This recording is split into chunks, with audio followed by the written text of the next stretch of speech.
The broadcast is now starting. All attendees are in listen-only mode.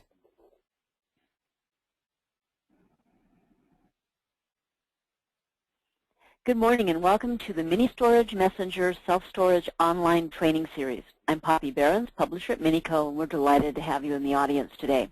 This is one of several informative live workshops planned for self-storage owners, operators, managers, investors, developers, and other industry professionals.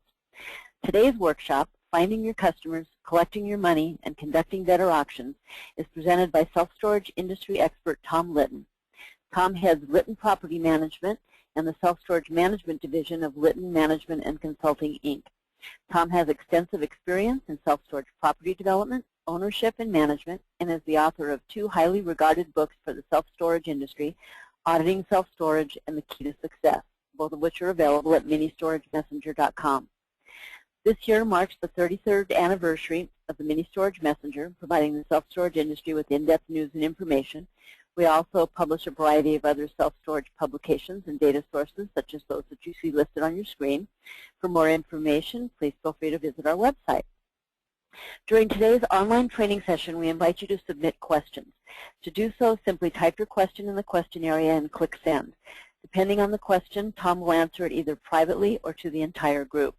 While we'll try to answer as many questions as we can during the Q&A periods, those that can't be answered due to time constraints will be answered by way of email once the webinar has concluded. Today's training should run about 2 hours, and we will have a Q&A session at the midway point and again at the end of the session. And now it is my distinct pleasure to turn the presentation over to one of my favorite people in the self-storage industry, Tom. Good morning, Tom. Good morning, Poppy. How are you? Great. Well, it's kind of an interesting topic, self-storage collections, collecting our money, conducting better lien sales. You know, one of the things that we've learned over the years is that there are certain things that work, and there are certain tried and true methods that consistently work, no matter how much technology changes, and no matter how much consumer preferences and tastes change. But the reality is there are some things that are timeless and that they work all through the ages. And so one of the things that I've learned over the years as being a self-storage consultant and owner and operator of self-storage facilities and working in the field literally on a daily basis is that self-storage collections is all about showing me the money. Because the reality is that we wear a lot of different hats when we own and operate self-storage facilities, especially operate. For those of you that are managers and that work behind those desks every day, you know how critical this is. And so self-storage collections is just one component of many things that we have to do and many different hats that we have to wear. But the bottom line is that you can be the greatest salesperson in the world, you can have the nicest website, you can have the nicest facility with the nicest amenities, but the reality is that part of the business is collecting the money. In other words, customers have to show you the money.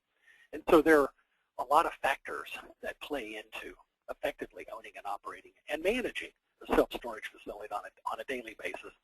And collections is one of those. So we're going to spend some time together today talking about collecting money and some techniques, proven techniques for collecting money from self-storage customers. And we'll also talk about some of the legal implications of that. And I'll also give you some tips that I've learned over the years that have made me and my managers more effective at collecting the money from our customers while at the same time maintaining at least good customer service. And that's really what it's all about. And then later on, we're going to talk about some rather innovative approaches to collecting the money to those customers that we lose contact with or that we can't motivate us to pay through the normal channels. And those are what we call auctions. And so it's not something that we like to do as an industry, but it's something that we're forced to do. And the good news is that we have rock-solid legislation that allows us to do that, realizing that there are some pitfalls, and we'll talk about a few of those pitfalls. But the reality is that self-storage collections is all about getting the customers to show you the money. I mean, they can talk about it, they can promise it, but at the end of the day, they have to show you the money. So let's talk about some of the key issues that affect whether or not we're going to be able to collect money from our customers. Our next slide, Keith, if you could advance us, please.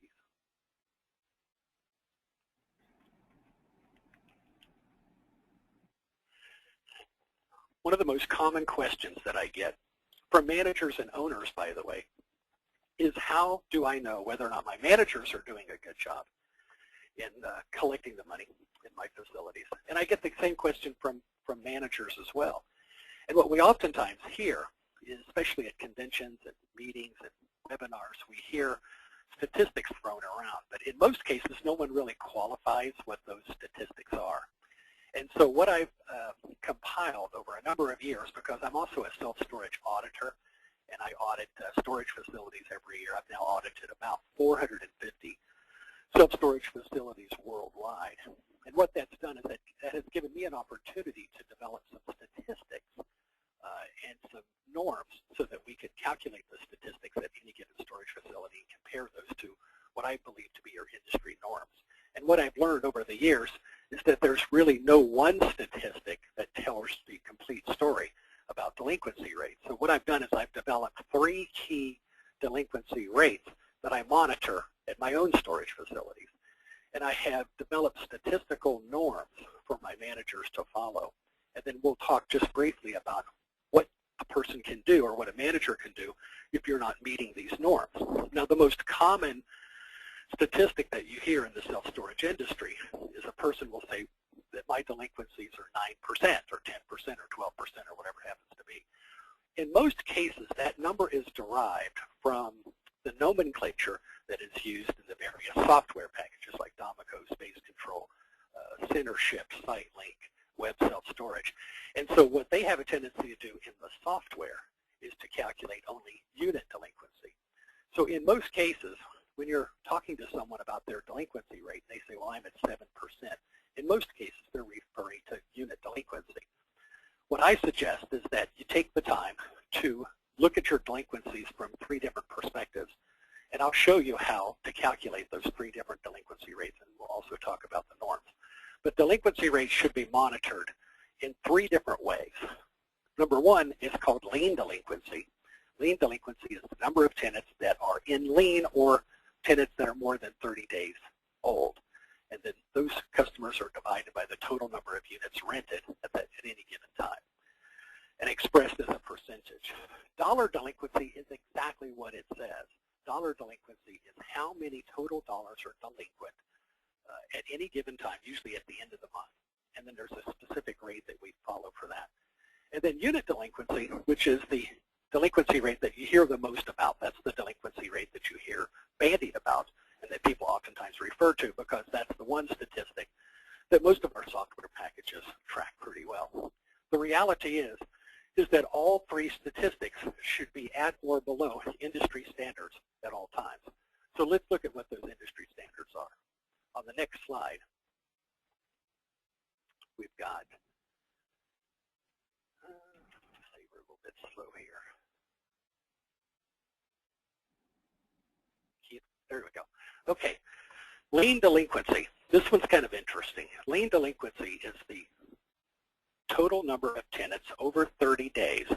In other words, when you pull up your Space Control one-page summary or your Domico one-page summary or your SiteLink one-page summary, if you look at the total number of tenants that are more than 30 days delinquent, you take that total number and you divide that by the total number of units rented at that given date and time. And you express that as a percentage. This statistic should not exceed 5%, with the industry norm typically being between 2 and 4%. And so that's called lien delinquency. Those are customers that are just in lien status only. On the next slide, what we've learned over the years is that if your lien delinquency rate is too high, for example, let's say your lien delinquency rate consistently runs at 9 or 10%, which is not uncommon when I audit storage facilities. There are several key factors that may be contributing to that chronically high lien delinquency rate. For example, oftentimes what I find as a consultant is that the late fees are too low. Tenants find it cheap to pay late all the time.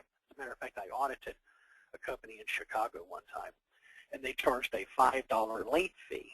And a person could literally be delinquent for 30 days, and it only cost $5. So most of those tenants, when I would contact them on the phone and I would inquire, would say, you know, at the time, the interest rates were much higher than they are now. the customers reported to me that it was cheap to just let the delinquent account balance climb because they were only penalized $5. So oftentimes you'll find that your late fees might be too low. One of the best ways to determine what the late fees are in your area is to have conversations with your competitors or to compare your late fees with other facilities in your area, especially through associations and things like that. The other thing that we find when the lien delinquency rate is too high is that the customers are oftentimes receiving too few notices. Most storage facilities, by the way, actually call their customers by the time that person is 30-plus days past due. Most facilities call a minimum of 3 times. In other words, you make a courtesy call, and then you call once or twice every time a letter is sent out. And for example, in California, my managers call you at least 3 times if you're more than 30 days delinquent, and they would have sent you either 3 letters or 3 emails within 30 days. Oftentimes what I find is that facilities that don't make courtesy calls or collection calls will have a much higher than industry normalized lien delinquency rate. So it's important, though it's cumbersome, but it is important to keep delinquencies under control, especially your lien delinquency rate, by sending out more notices and having more contact with your customers. One of the things I like to do, and it has worked really well over the years, is to raise the rent on chronically late tenants that enter lien. So for example, I have a policy at my own facilities where if the customer goes into lien 3 times, in other words, if we've sent them a lien notice in California or in Indiana or wherever it happens to be, if we've sent them a lien notice on 3 different occasions, we actually raise their rent. And then we reward them by returning them back to their original rate after 90 days if they continue to pay on time, or if they allow us to put them on what we call auto pay, which we'll talk about here in a few minutes. Let's look at another key delinquency rate. Dollar delinquency is kind of interesting. Dollar delinquency is calculated by taking the total dollars that are delinquent from all categories and divide that by the projected rent. Now, all software packages call this something different, but what it really is it's the total rent dollars of all of your currently rented spaces. Oftentimes they call that the rent roll.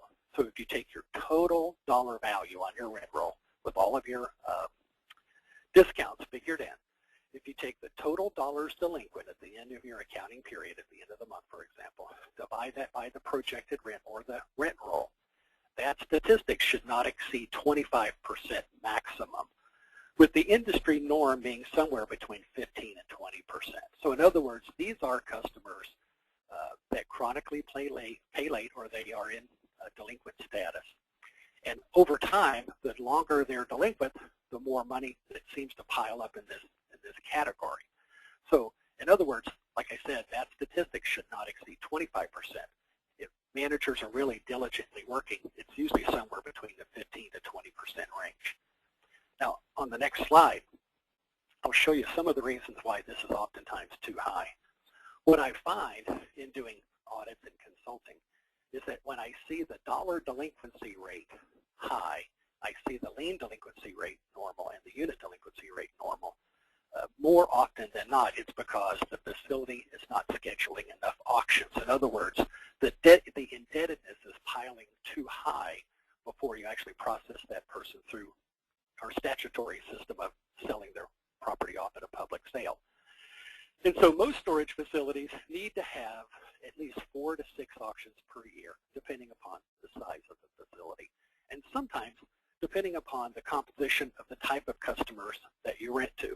But generally speaking, the average facility that has 500 to 750 units should be having about 4 auctions per year.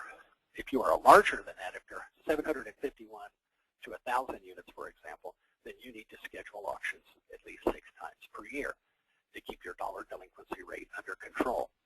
The other thing that I find that is very common, especially when I conduct audits, if I see a facility that chronically has a high dollar delinquency rate, what I find more often than not is that there are too many partial payments being accepted.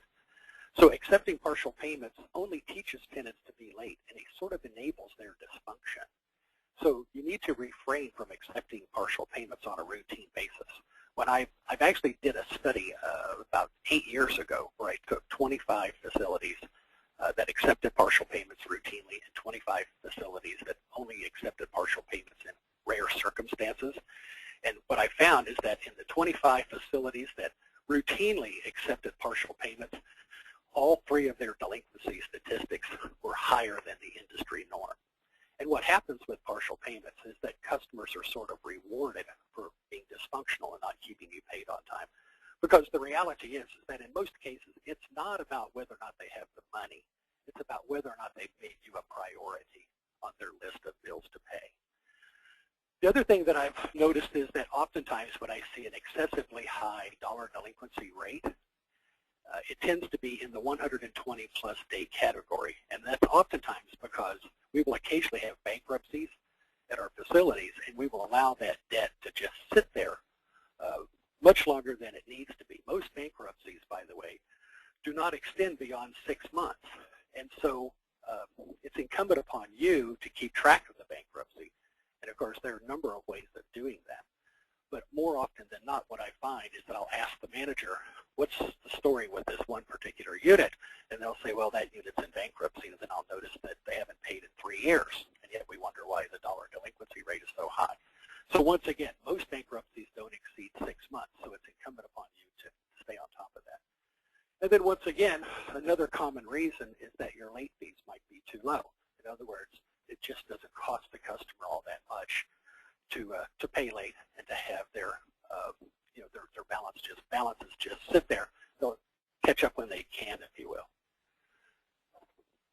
On the next slide, let's talk about unit delinquency, which is the most common delinquency rate that you hear bandied about in the industry. Unit delinquency rate is pretty simple to calculate. You take the total units that are delinquent in all categories divided by the total number of spaces rented, and you express that as a percentage. This statistic should not exceed 10%, with the industry norm being 10% or less. So in other words, at any given time, you shouldn't have more than 10% of your customers paying late. So one of the ways that you can control this statistic is to have more frequent contact with your customers. So on the next slide, I'll show you some of the reasons why we see unit delinquency rates that are typically too high. What I find more often than not is that the managers are not having contact with customers. And I know courtesy calls, they're critical and they work, but courtesy calls are also very cumbersome. And so, but nothing works quite as well as personal contact with the manager and the consumer or the tenant. Now, if you don't like making courtesy calls, if you want to automate this process, I have a few facilities that do this. And what we do is we use a website called powercallusa.com. And the website does many different things, but one of the things that it does under the Power Call section of this website is that it allows you to enter your customers into a database, and then you can put them into groups if you'd like, and then you can record up to a 40-second message, and then you can actually just go on and you can schedule what they call a campaign. In other words, if you're on first of the month, for example, you could have Power Call actually call every single one of your customers. They could call their home phone, could call their cell phone if you'd like. You can put as much information in there as you'd like. And what they do is they actually call and deliver that message that you record online on your telephone. And this actually is quite effective. It runs about 19 cents per call to actually call your customers to do this. And I recommend that if you do the courtesy calls this way, that you ask the customers at the time of move-in if they would like to receive these courtesy calls. And what we find is that if customers receive courtesy calls like this, they're more likely to pay you on time, and your unit delinquency rate will be lower. Another way to approach this is to try texting to customers that ask for a reminder. And of course, this is something, once again, that you do at the time of rental. And so there's a website called easytexting.com. And I also use that website at my facilities too. And what Easy Texting does is it's very similar to Power Call. And what it does is it will actually send customers rent reminders to their cell phone as a text message. And of course, you can have, I think it's 168 characters. It's similar to a tweet. But you can put something as simple as, dear valued customer, your rent is now due. This is especially true if you're first of the month. Many customers really like receiving an effective reminder like that via text. I know I have a few vendors that I don't remember to pay unless I get my text message on my cell phone every month.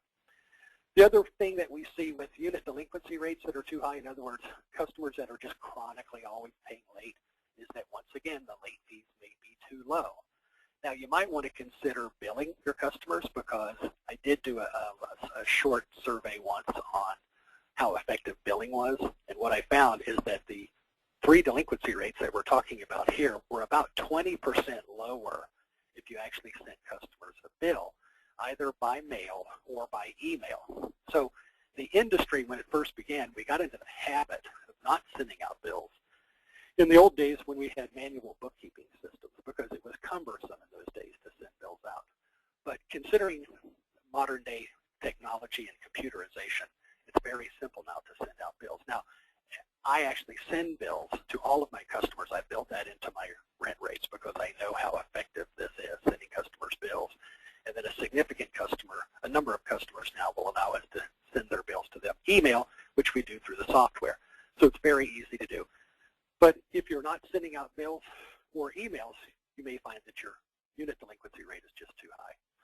The other thing that we like to do is we like to cancel discounted rents if payments are continually late.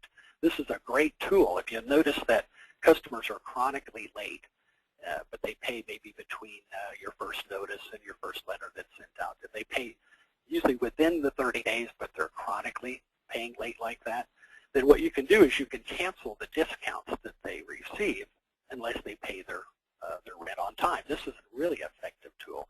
More often than not, when you approach customers with this strategy, they'll ask you to just simply convert them to auto pays or to automatically debit their credit card every month, something like that.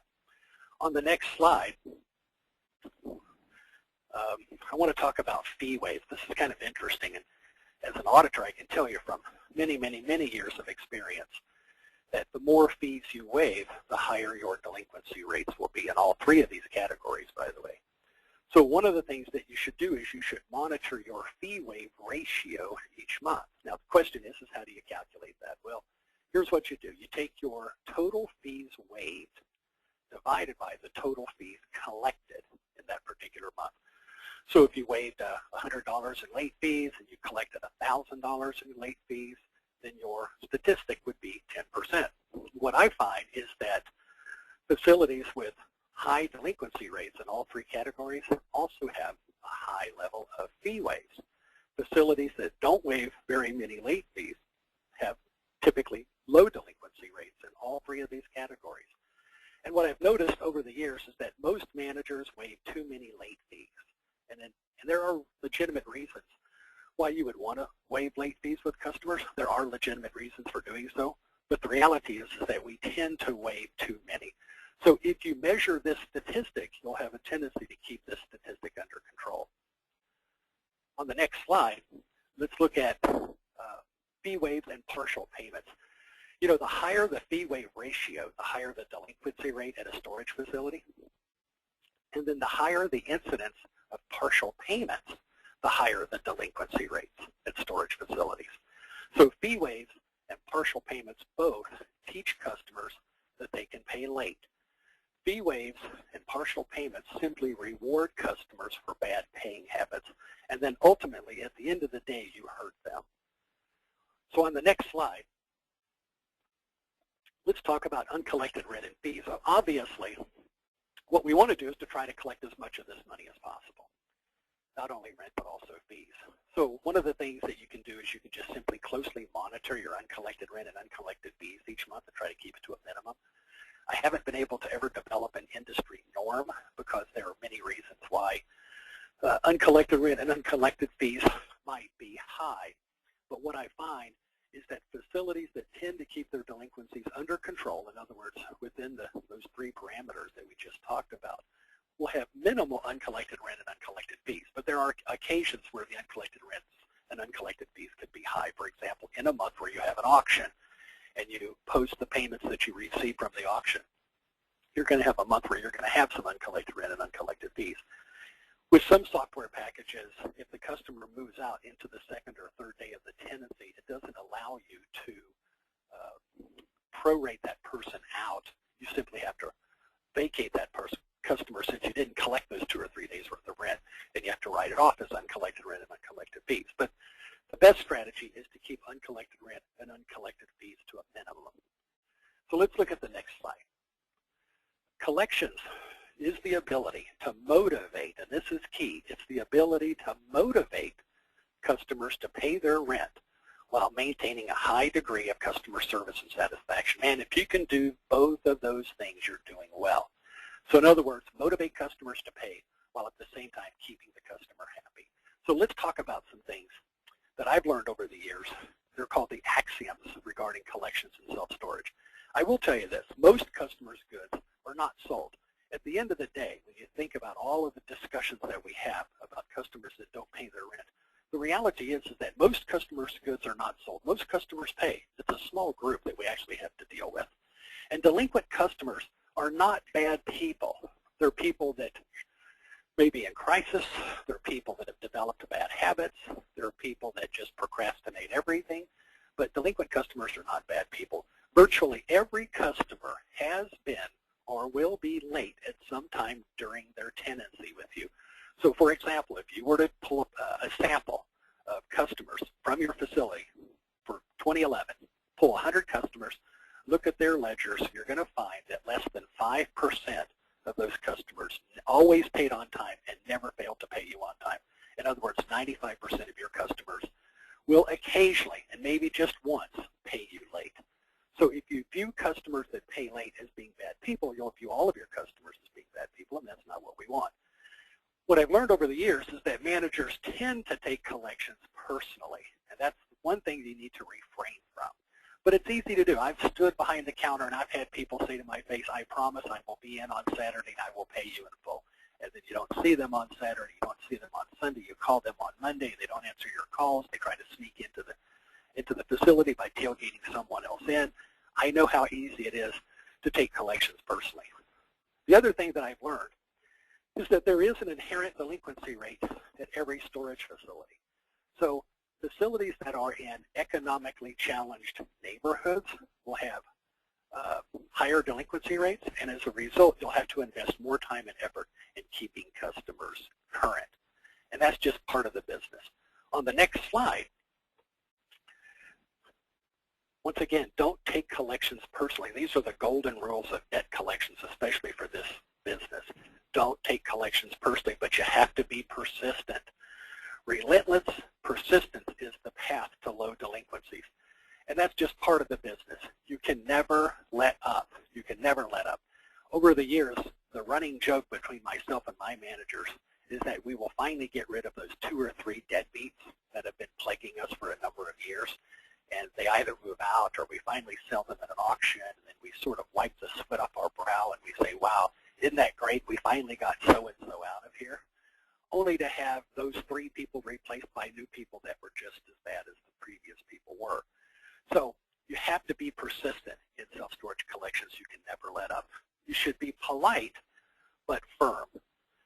You want to document all of your contacts with the delinquent customer. This is especially true in the lien process, and it's especially true if you're ever sued by a customer.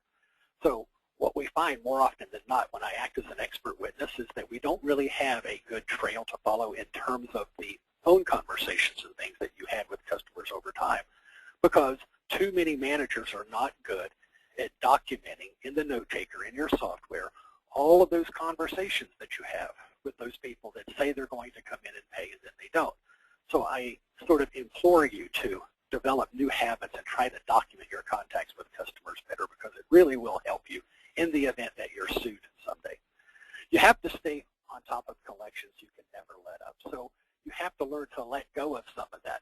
Oftentimes I find that managers don't allow their assistants to make courtesy calls or collection calls. But the reality is that if you want to stay on top of collections, you're going to have to learn how to delegate some of that to someone else, because you can't do it all by yourself. Most delinquency problems start on the day of rental, and it's because we don't get enough vital information from customers the day that they move in. But I will tell you this, if you can get your customer to sign up on your Facebook page, or you can become their friend on Facebook or Twitter, this is a wonderful resource for keeping track of customers that you lose. And we'll talk about that in a minute. Number 7, you have to be willing to negotiate. The best auction is the one that you never have, by the way. So be willing to negotiate. And oftentimes what I find is that if you take collections personally, you're less likely to negotiate with some people. But the reality is that some people just need to be expunged out of the facility, and you need to just let them go, even if it means you have to sort of swallow your pride and just get them out of there. But the best auction is the one that you never have. Number 8, reward customers that stay in contact with you. This is more psychological than anything. But I had a manager one time that was really good at this. The customer would walk into the office with sort of a sheepish look on their face. And my manager, Sylvia, would always say to that person, Tom or Betty or Poppy, oh my God, I'm so glad you came in. I was worried about you. And the customer would come in and say, well, I've been meaning to come in, but this happened and that happened. And they tell you their whole life story and all their dysfunctional reasons why they didn't call you back. But she never browbeat them. She always rewarded them for staying in contact with her by rewarding them emotionally for staying in contact. And I thought that was a great strategy to use. So reward customers that stay in contact with you. Be willing to give in occasionally and discuss options. Now, we'll talk about a few options in a minute. But sometimes you have to sort of swallow your pride once again and give in a little bit and work with people. Generally speaking, I'm not very good at that because I've been in this business for so long. That's why I allow my managers to do this, because if I had my way, I say no, double no, I'll just sell you at the auction. And I know that's not always the best strategy either. So you have to be willing to give in occasionally and discuss options with people. And then once again, remember that being late is not necessarily being bad. At some point in time, virtually every customer at your facility is going to be late. So let's look at the next slide. One of the most effective, I think, collection strategy of all time is simple credit card acceptance. Credit card acceptance is an effective collections tool. And then you should be telling every single customer, if not almost encouraging every single customer that rents from you to allow you to automatically debit their credit cards. And as a matter of fact, it can be almost any party's credit card that you actually accept as payment. Now, this is especially true for collections. But accepting credit cards has become even larger than cash and checks combined at most self-storage facilities. And that wasn't true just 10 years ago.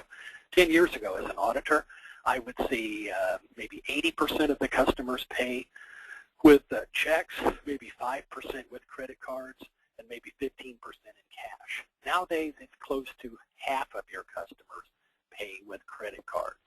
And of course, the other 50% is comprised of cash and checks. And so credit cards has now become the norm, and this is especially true with online payments. So accepting credit cards is really critical. One of the things we all like to do in this industry is to automatically debit a customer's credit card each month, because that makes the process painless for customers, and they also tolerate rent increases quite well if you automatically debit your credit card. More and more facilities today are now telling customers that's the only way we accept payment is we automatically debit your credit card. So you can accept credit card payments over the telephone, by the way, on delinquent accounts, and it doesn't necessarily have to be the customer's credit card that you accept. Now, you are taking some liability if you do that without a signed voucher, but it has been an effective technique. Over the years, in all the facilities that I've managed and been involved in, and I've managed now 165 facilities in 11 states, I can count on one hand how many credit cards that I accepted on delinquent tenants were actually challenged. And in those cases, every single one of the challenges we were able to substantiate to the processor that it was a valid charge. So I've never lost a dime in my entire self-storage career to people that pay over the telephone with credit cards. So it's something you want to think about. When a customer rents from you, it's a good idea, especially if you have online payment features on your website, is to urge every single customer to choose a user ID and password for your website, even if they don't think they'll use it. So what we like to do is we like to have a little small kiosk right there in the write-up area. And as you're entering data into the computer off of their rental agreement, it's a good idea to ask the customer to choose a user ID and password on your website right then. The reality is that they'll go on vacation or they'll wake up in the middle of the night and they'll go, oh my gosh, I think my storage rent might be late, and they'll jump online and they'll pay you. Once they do it one time, they tend to then start paying you that way every single month. So always advise tenants that they can visit the website and pay by credit card. It really is a great collection strategy. Let's look at the next slide, strategy number 2. Offer to automatically charge a customer's credit card every month. Now, to be able to do this, you've got to have a written agreement between you and the customer. But what we've learned over the years is that customers that allow you to charge their credit card every month stay 40% longer than the cash and check payers. So ask every customer if they would like automatic credit card payment options. You'll be surprised at how many customers will use it. And automatic credit card payment customers, once again, stay longer, and they tend to be happier. Why? Because they never have any friction with you. They never receive a collection call. They don't receive any courtesy calls. They never get any dunning letters in the mail. So remember that a credit card that a delinquent customer uses does not necessarily have to be their own. So oftentimes a delinquent customer can use a relative's or a friend's credit card to make payments. So if you're on the phone and you're talking to customers and they're saying, I can't come up with the money, but I don't want to lose my things, you can encourage them to go to the website with their mom or their dad or their cousin or their friend's credit card and go to the website and pay. That's a perfectly legitimate way to pay online. Let's look at the next slide. This one's kind of interesting. Facilities that bill every customer, believe it or not, by snail mail or email have lower rates of delinquency, period, because many customers simply need a reminder. So remember, most customers are accustomed to paying their monthly bills from creditor-supplied invoices. Would you remember to pay your cable bill if you didn't receive a bill in the mail? Would you remember to pay your utility bill if you didn't receive a bill? Well, with utility bills, the charges vary every month. In self-storage, they typically don't unless you pay late. But in self-storage, like every other vendor in America, we have slowly evolved and we're using technology now, i.e. text messages, robocalls, and online payment options. But what I've learned over the years at facilities that bill their customers every month, either by snail mail or by email, they have lower delinquency rates in all three of the categories that we just discussed. Now, the one thing that I've learned that works really well is that you don't want to bill customers too far in advance. The optimum window tends to be 5 to 7 days prior to a customer's rent due date. If you bill 2 weeks in advance, the customer sets the bill aside and says, I don't want to pay this bill too early. They'll set the bill aside and then they'll forget to pay it anyway. So what I've learned over the years is that if we send those bills out about 5 to 7 days prior to the customer's due date, they're more likely to pay you on time. And of course, customers that pay on time are happier customers. Let's look at collection strategy number 4. Use a partial payment disclaimer as a collections tool. The partial payment disclaimer is a form, and you've seen it floating around the industry probably many times. What it does is it reaffirms your position concerning the customer's delinquency status. In other words, the partial payment disclaimer says that if the tenant doesn't pay their rent in full by a certain date, which is usually the date of the auction, that their property will be sold anyway. Now, this is an effective collection strategy tool because what we find is that customers believe that as long as they can coax you into taking some payment, that it will forego or forestall your continuation of the lien foreclosure process. Now, the facility's position is that no, it doesn't do that. And the customer thinks, yeah, but I know if I just pay something and I keep a little money flowing through there, they're going to take mercy on me. They're not going to sell my things. So there's been a number of lawsuits over the years that have arisen because facilities have accepted partial payments with no clear documented understanding with their tenants that that remittance of a partial payment is not going to stop the unit from being sold ultimately and sold to satisfy the lien that the storage facility possesses. So what most companies do, they either say, we don't accept partial payments, which I think is a good strategy, but with this one caveat, I don't like to accept partial payments until the last minute, maybe the day 1 or 2 days prior to the auction. And so most companies have a breaking point. In other words, they won't accept a partial payment unless the customer at least catches up the rent, or some companies say that the customer must pay at least 50% of their past due balance, things like that. So always push the customer for a firm date and a dollar amount of their next rent payment, and discuss other options with chronically delinquent customers. For example, they could relocate to a smaller unit. So when a customer offers to make a partial payment, begin by asking them how much can they pay today. Most delinquent customers can pay much more than they initially answer. So in other words, if a customer says, I can pay you $100, the reality is that they can pay you $200. But they're just fishing to see what you're willing to pay. And ultimately what you do by accepting partial payments is that you teach that person. As a matter of fact, you reward them for making partial payments.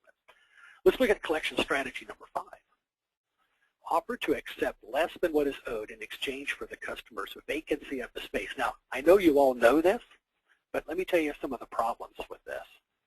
Begin by asking the customer, how much could you pay if I allowed you to vacate the space today? Now, in order for you to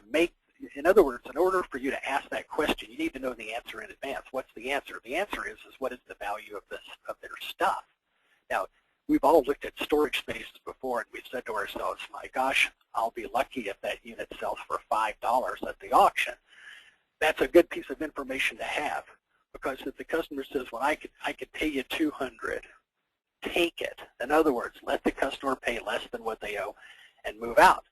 But what you're going to have to do is to broker this thing so that the customer actually vacates, because what we find more often than not is that the customer pays a partial amount, a partial payment, and then they continue to linger and stay at the facility. So one way to fight that is to hold the customer's receipt until the customer has vacated the space and has left it broom clean. And then you deliver the receipt to them. Or you could also use the home office, the owner, or the property manager as your excuse in allowing the customer to pay less than what's owed. For example, the manager oftentimes will say to the customer on the phone, I'm getting a lot of heat from the owner or from the home office. We've got to work something out. I've got to get you out of here if you're not going to pay. Now, there's one particular customer in California that, as an expert witness, I've now testified against 3 times. And in 2 out of the 3 cases that he filed, and he always files acting as his own attorney, by the way, and in 2 out of the 3 cases, the facility had no written agreement. And what he does is he argues an old legal theory called accord and satisfaction. In other words, they made an agreement with him to pay less than what was owed. He would make that payment. Let's say he owed $500 and he agreed to pay $200.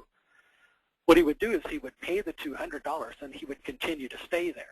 And then he would ignore the facility and wait for the facility to sell his space off at an auction. Then he would turn around and sue the storage facility, alleging accord and satisfaction. In other words, his argument in 2 out of the 3 cases was that we reached a new accord. In other words, the facility agreed to accept $200 and not $500, but we had no satisfaction. In other words, I wasn't supposed to move out. Now, the manager says, oh no, that was clearly our understanding, is that you were supposed to move out. The tenant said, no, it wasn't. You agreed to just take $200 of the $500 balance that I owed. But there was no discussion about satisfaction. What is satisfaction? Satisfaction means, what do I have to do to reach this new accord with you? In the 3rd case, the facility was smart enough to get this in writing. And so what happened is, in the 3rd case, he actually lost. He took it all the way to trial, and he actually lost because there was a clear and distinct agreement that was written between he and the storage facility. So if you allow customers to pay less than what they owe and to vacate the space, it's good to have something in writing. So talk to your attorney or talk to your owner and try to use something specific. Usually I have a particular form that I call an accord and satisfaction. If you'd like to use it, just call me afterwards or send me an email. Let's look at collection strategy number 6. Encourage the customer to sell an item in the space to generate cash, to pay their rent, or to offer to accept an item of value in exchange for what they owe. I've done this many times over the years. If the customer is trying to sell an item in the space, help them out. Assist the customer by allowing them to access the space for prospective buyers. For example, I had a facility one time in Vacaville, California, where this young man owed us about $1,300. And I had cut the locks and inventoried, and I noticed that he had a really nice baby grand piano that he had professionally moved, and it was properly wrapped, and it had blankets around it. And so I was at the facility cutting locks, and he just happened to walk in the door.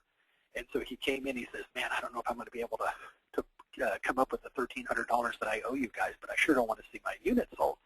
So I said to him, I said, hey, what would you think about selling the baby grand piano? And he goes, you know, I don't really like that piano. My mother gave it to me, and I've been carting it around for years. It's a great piano. It's probably worth $5,000, and I don't even play the piano. And I said, if you want, I said, I have a friend here in town that buys and sells pianos. If you don't mind, I'll let him come out and look at it. And so my friend came out, looked at it, and said, Tom, this thing is in pristine shape. He says, tell him I'll offer him $2,500 for it the way it is. So I called the tenant up and said, my friend who owns this piano store in town is offering you $2,500 for it. He said, great. What do I need to do? I said, why don't I'll call him. You come down. He'll come down. You guys make the deal. So my friend came down. He wrote out 2 checks. He wrote one check out to us at the storage facility. He wrote another check out for the balance to this young man. This young man was caught up. So it's a great way to create a scenario where both parties win. So if a customer wants to exchange an item like that, there's always ways to broker that and to allow customers to sell items out of their space, even if it's through Craigslist or whatever. If the customer wants to exchange an item, in other words, if they want to give you furniture or power tools or equipment, whatever it happens to be, then make sure that you do that with the sanction, obviously, of your owner, and get a bill of sale for the property that you accept in exchange for the rent that they owe. I've actually done this on several other occasions. Matter of fact, one of my managers one time wanted a billy goat, and this one particular facility had a billy goat in it. The customer gave us the billy goat in exchange for the rent that he owed. So we gave the customer a receipt, the customer gave us a bill of sale for the billy goat. So this is a great collection strategy, is to encourage the customer to sell an item in the space to generate cash, or simply exchange the rent for something of value inside the storage space. Let's look at collection strategy number 7. Use web-based message delivery systems. These are really great. I talked about this just briefly a few minutes ago.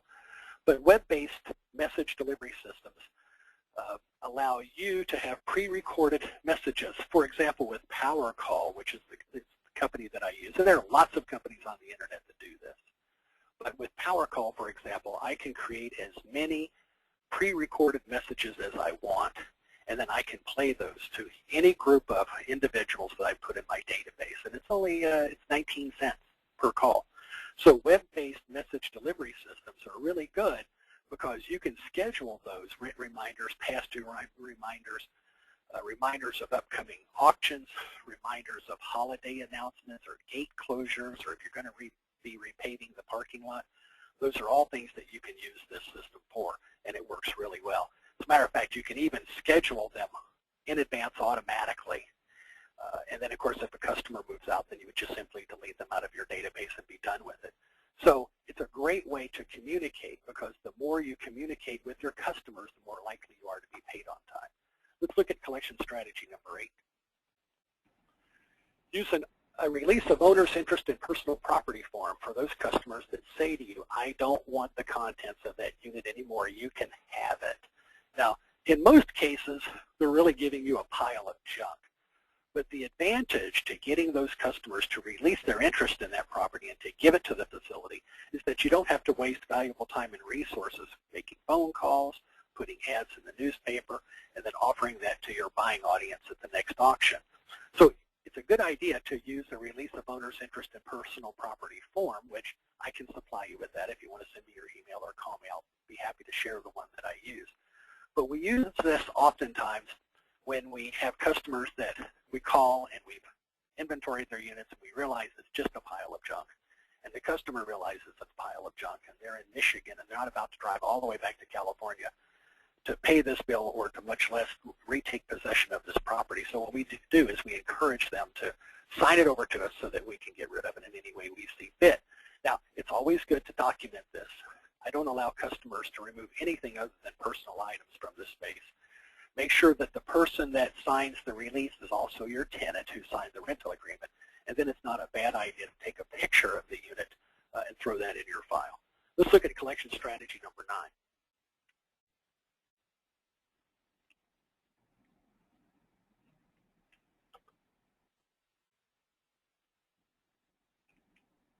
There we go. Once again, texting is a powerful rent reminder and collections tool because texting is so easy, and so many people now have cell phones with texting capabilities. The beautiful thing, by the way, of texting your customers, it's not only a highly effective collections tool, but it's also a great way to remind your customers of your referral programs, and it's also a great way to remind your customers of upcoming events. And with the telephones, especially the cell phones, becoming more and more high-tech like smartphones and iPhones, this method is actually becoming more and more powerful because it saves the manager a great deal of time and effort. And this is something that you want to sell customers on when they rent. So in other words, ask customers when they rent, would you like me to send you a rent reminder? Would you like me to send you past due notice alerts? Would you like me to inform you of upcoming auctions? I can also send you messages about scheduled maintenance, holidays, and promotions. So for example, a couple of months ago at one particular facility where we do this, we sent a text message out that said that we were selling 1.5 cubic foot book boxes for 99 cents, limit 50 per customer, and we sold almost 700 1.5 cubic foot book boxes just from that texting campaign alone. But texting is a powerful tool because it reminds customers to pay their rent on time. Let's look at strategy number 10. Mail notices to customers by certified mail, regular mail, and email. Now, one of the things that we've seen in the last couple of years is we've made quite a bit of headway in eliminating certified mail as a requirement. So, for example, in California, we recently were able to change the legislation so that we didn't have to send pre-liens and lien notices by certified mail, but by regular mail with a proof of mailing. But whether it's regular mail or email, many customers simply don't accept certified letters or letters that they see from the storage facility that they feel as though may be telling them that they're past due on their rent and that they need to pay up. In other words, they try to avoid notification thinking that they avoid the problem. So one of the things you want to do is to put the phrase forwarding an address correction requested on all mail below your return address so that that letter gets forwarded on to the customer's new location if they've changed their address and they haven't told you about them. Always save all of your returned legal notices, and whatever you do, do not open them or make any additional marks on them, because at some point in the future, if you are sued by this customer, we want to be able to then open that envelope in front of counsel to show that all of your letters were properly formatted. If you open the letters after they come back, they are worthless as evidence. The other thing you don't want to do is to use frowny faces or words like auction scheduled on the outside of the letters, right? You don't want to do that.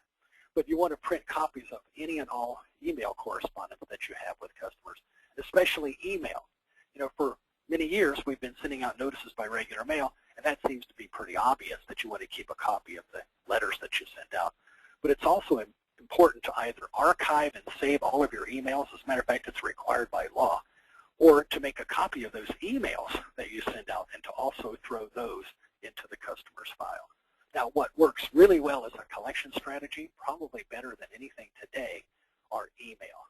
So it's important, it's almost incumbent for you to gather email addresses, and you should incorporate that right into your rental agreement, because email is a powerful medium, because so many people walk around with smartphones and iPhones. Oftentimes they receive those emails while they're sitting there watching a movie. And so it's a powerful collections tool because it tracks the customer no matter where they go, whether they're at home or not. Let's look at the next slide. How do you get them to pay? Well, one of the things you can do is to schedule your auctions for the entire year in advance and then stick to your schedule. Now, we're going to talk about auctions quite a bit here in a few minutes. But I've learned over the years that one of the things you want to do is to avoid auctions around Christmas and Thanksgiving. One time I did an auction.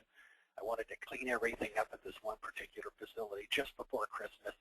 And my manager, I gave him latitude to schedule the auction anytime he wanted to. Well, what did John do? He scheduled the auction for the 24th, Christmas Eve, right, at 10 o'clock in the morning. And so when I drove over to the facility and I pulled up, here was a camera crew, here were some people gathered out front, here was this lady with a little baby on her hip, and she's bawling her eyes out. And of course I walk up and my manager says, there he is, there's the property manager. And of course, the cameraman and the reporter came up to me and said, "Sir, is it true that you're the Grinch that sold Christmas?" And I said, "What do you mean?" And he goes, "Well, is it true that you're going to be selling everything that this family owns today on this of all days, Christmas Eve?" You know, and so it was embarrassing. They caught me off guard. I didn't quite know what to say, but I said probably the dumbest thing you could ever say is I said, "Well, you know, these people did it to themselves. If you don't pay your rent on time, this is what happens." Well, of course, that's the clip that got played on television. So anyway, what I learned is that you have to be careful when you're scheduling your auctions. You've got to think about it. But you want to avoid auctions in January because oftentimes with the pressures of gift giving and things at Christmas, if you give customers January to catch up, a lot of those customers that you would have sold in January will actually pay you. So my very first auction cycle usually begins in February. It's not a bad idea to coordinate auction times and dates with other area storage facilities. The one thing that I've learned over the years in talking to so many self-storage buyers is that if they see that Public Storage is having an auction at the same time you're having an auction, and they published 15 tenants and you only published 6 tenants, they will always go to the facility that has more names published in their ad. And so it actually pays to actually call your competitors when you're thinking about scheduling an auction and try to set it up in such a way that you don't conflict with your competitors. Friday is usually the best day to hold an auction if you have just a handful of units. If you have a lot of units to sell, believe it or not, Monday, Tuesday, or Wednesday are good days to have auctions, especially Tuesdays and Wednesdays, because the buyers have been to the flea market on the weekend and they have a lot of money in their pocket. And so on Tuesday and Wednesday, possibly Thursday, they have enough money that they can actually buy all of the units that you have coming up. If you only have a handful of units, like maybe 3 or 4 units left, maybe you advertised 8, you're now down to 4, Friday is a good day to do that, because those customers oftentimes may have been buying lightly through the whole week and they're sitting on some cash in their pocket, but they need inventory to sell on the weekend. So it kind of depends on how many units you have. You can always add at least 10 days to your auction schedule and then schedule your auctions accordingly. But what's important is to make a commitment to having auctions routinely throughout the entire year, because you'll find that your delinquency rates will be lower. Let's look at the next slide. Once again, you can offer to accept goods, which we talked about briefly, but also services in exchange for delinquent rent. Now, if you allow your customer that's a painter to repaint your office, or if you have a customer that's a landscaper and you trade their delinquent rent for landscaping services, you always want to use legitimate businesses that have workman's compensation insurance and that are licensed. But what's important is that you affirm your agreement with them in writing. So state exactly what they'll be performing, when and how. And then, once again, you should always have a rental agreement, even if you're bartering with people. Let's look at the next slide. This is probably one of the smartest things I ever did. You know, typically in this industry, when customers are 5, 7, or 10 days delinquent, we send them what we call a late notice. But what I found is that there was a lot of resentment from customers for receiving this late notice on day 7 or day 10. Day 10 in California, actually on day 11, we send it out.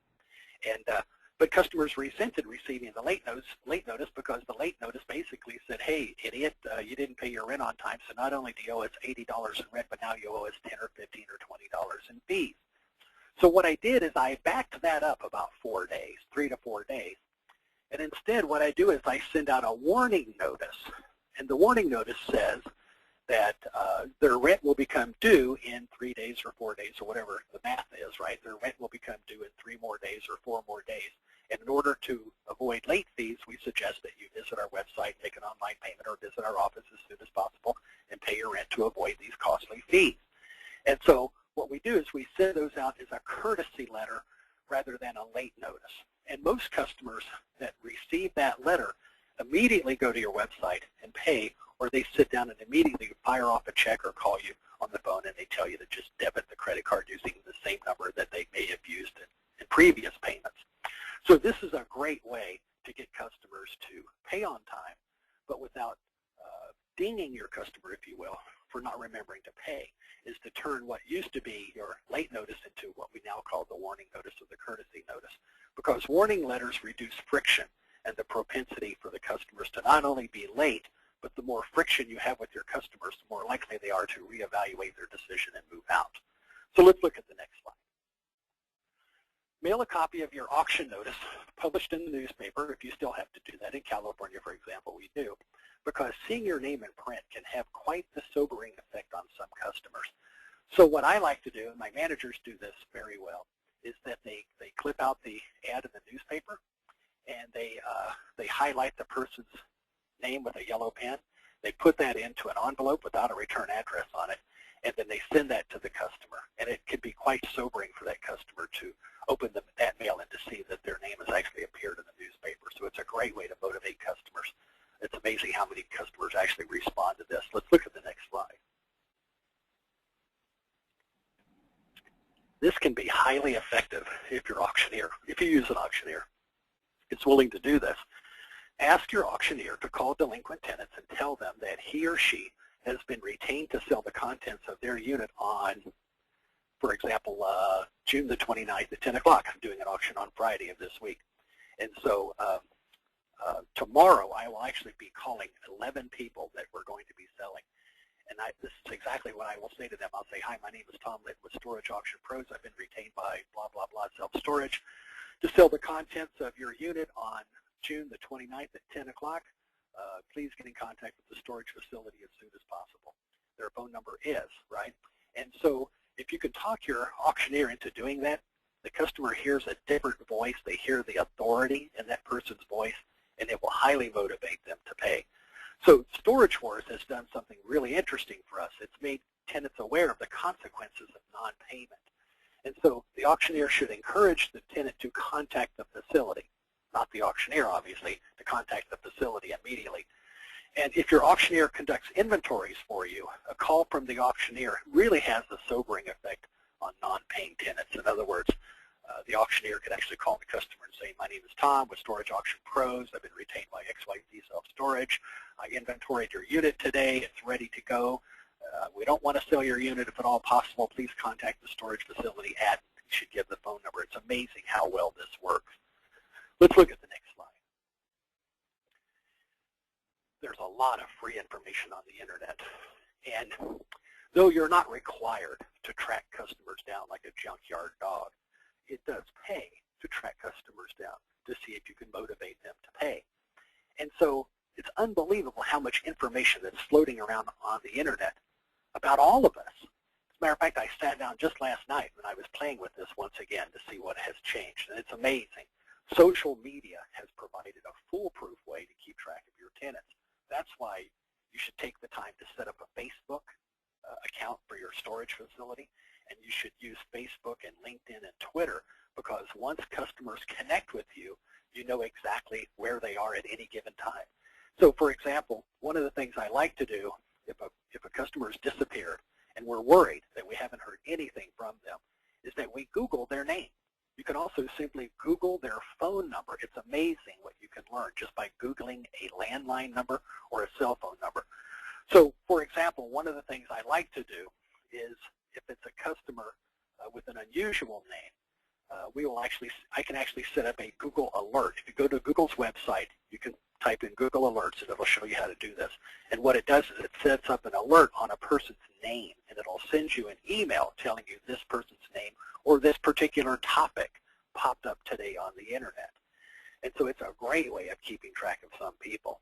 Twitter is good because if you connect with your customers with Twitter at the time of move-in, it's very simple to simply tweet them and to say, hey, this is Bob with XYZ Self-Storage. When you get a moment, please give me a call. It's important, right? Very simple tweet to that person. Facebook is really good because Facebook does something magical. Facebook gives you access to third parties that know the tenant. And because you're not bound by the Fair Debt Collections and Practices Act, though it's a great guideline for you to use, you can use third-party contact to determine the whereabouts of a delinquent tenant. And so if you're connected to that person on Facebook, it's very easy to see who that person communicates with frequently. It could be a friend, it could be a parent, it could be a brother, sister. And so you can actually send a private message to that individual asking them to notify your tenant that you need to speak with them. So Facebook is great. The other thing I like about Facebook is that when customers tell you that they don't have the money to pay you for the past due rent, you go to Facebook and you find out they just bought a new iPhone yesterday and they brag about it on the Facebook website. Or we had a customer one time named Jimmy that told us that he was on hard times and he couldn't pay us and that we might have to just sell his unit. He says, but it's all junk. You're not going to get anything for it. How about I give you $100? So the manager called me and said, do you want to take the $100? I said, I don't know. What's the guy's name? So I went to Facebook, and here's a picture of Jimmy on his website holding a margarita in his hand, and he's at the beach somewhere. And I thought, well, if Jimmy has enough money to go to the beach and drink margaritas, Jimmy has enough money to pay us in full. And, of course, the same is true for LinkedIn. Now, LinkedIn is great because it's very similar to Facebook, but it's generally done amongst professionals. So when you're having those people like attorneys and doctors and business people, it's great to connect with them on LinkedIn because you can send private messages to them and you can also keep track of them just like you would on Facebook or Twitter. Now, if you're just looking for phone numbers, it's amazing how many free websites there are out there that ostensibly are free, but the reality is that they'll cost you about 99 cents to get detailed information on phone numbers and cell phone numbers. But if you go to Google and you simply type in a cell phone number, for example, my cell phone number, if you go to Google and you type that in with no dashes, you just type in, my 10-digit phone number into Google, it'll come back and give you an unbelievable amount of information. It tells you the general location where I live and a host of other things. So just using Google alone, just to search phone numbers, is a great way to keep track of customers. And then the best search engines for finding tenants, by the way, you can't beat Google. You could literally go on to Google today, type in Tom Litton, and there's about 8 or 9 pages of information just about me alone. But no matter who it is, if you go to Google and you type in that person's name, you're going to see some information. More often than not, the first thing that pops up is that person's affiliation with Facebook or with My Life, which is another website that's very similar to Facebook.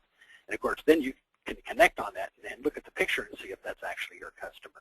Another great search engine for tracking people down is ask.com, and of course there's also yahoo.com. USPS.com is the United States Postal Service's website. That's a great website for verifying zip codes. If you have a letter that comes back and it says incorrect zip code, you can actually type in the street address and it'll give you the correct zip code. So that's a great website for tracking people down. There's another website called the ultimates.com, which is good for reverse directory lookups. So in other words, if you have a phone number but you don't have an address, or if you have a person's name, you could use the ultimates.com, which is a good website. Ultimately, to get full access to everything, it's going to cost you a little bit. And then there's also bigbook.com, which is very similar to the Yellow Pages. YP.com is another one very similar to Big Book. Those are just regular white pages and yellow pages. Some people still have their names in the phone book, believe it or not. And then there's a great website called switchboard.com. Switchboard.com is really good for finding tenants that you've lost contact with. Let's look at the next slide. What about conducting better lien sales? Well, this is kind of interesting. One of the things that I've been doing all of my life is I've been selling storage units. I've now sold about 16,000 individual storage units over the years. And I've learned a lot about what works and what doesn't, but it's amazing how much I've learned just in the last 5 years and how much greater my recovery has been by just making a few minor changes. I'll show you on the next slide something that's kind of interesting. For many, many years, we've always conducted our lien sales in a certain way. And even as a seminar presenter, I've also encouraged people to sort of follow a certain path when it came to conducting auctions and lien sales. Let's go to the next slide. Tom, let's see if Poppy has any questions for you to start before we get into the auctions. So would that be okay? Yeah, absolutely. Okay, great. Let's see. Let me just check. As of a couple of minutes ago, I didn't have any. Let's see. Nope, I have no questions right now. Just a request for your accord and satisfaction form. Okay, not a problem. Well, you've heard a lot about storage wars, which is basically reality television. And let's talk for just a minute about the impact of storage television. Television has done something really interesting for this industry. It's mostly good, a little bit bad, but for the most part, this has benefited us in so many ways. But let's talk about that. Television has changed public perception about the self-storage industry. While reality television has benefited us in many ways, the expectations have been raised as well. Now, I'm also a professional auctioneer. I talk to the buyers all the time. I talk to people that want to be like the guys and the gals that you see on the TV shows. And the perception in the industry, and even amongst the public, and it doesn't matter where you go or who you talk to, no matter whether it's the Vice President of the United States all the way down to the homeless guy, not that there's a big difference, but no matter which person you talk to, one of the first things they all ask you, if you say you're in the storage business, have you seen that television show? Yes. Is that the way you do your auctions? Is that the way they are, right? So people are very, very interested in this because of the unbelievable success of reality television.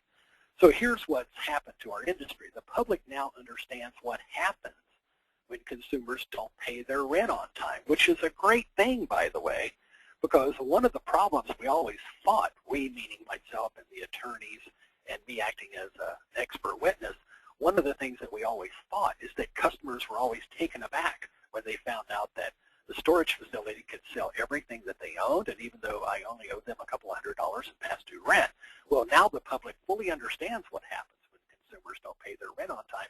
And interestingly enough, the general public is really not too understanding or tolerant of people that don't pay their rent on time. As a matter of fact, they almost act as though, well, this is what happens. You didn't pay your rent on time, lady. So if you go to websites where there are blogs about the self-storage industry, and someone will go on and say, you know, this mean old storage facility sold everything that I owned, and for a couple $100, I just can't believe they did that. You'll have 10 people that'll weigh in and say, lady, this is what happens when you don't pay your rent on time. So in many respects, that's benefited us. The public now expects to see a professional auctioneer. Now, Dan Dodson, great guy.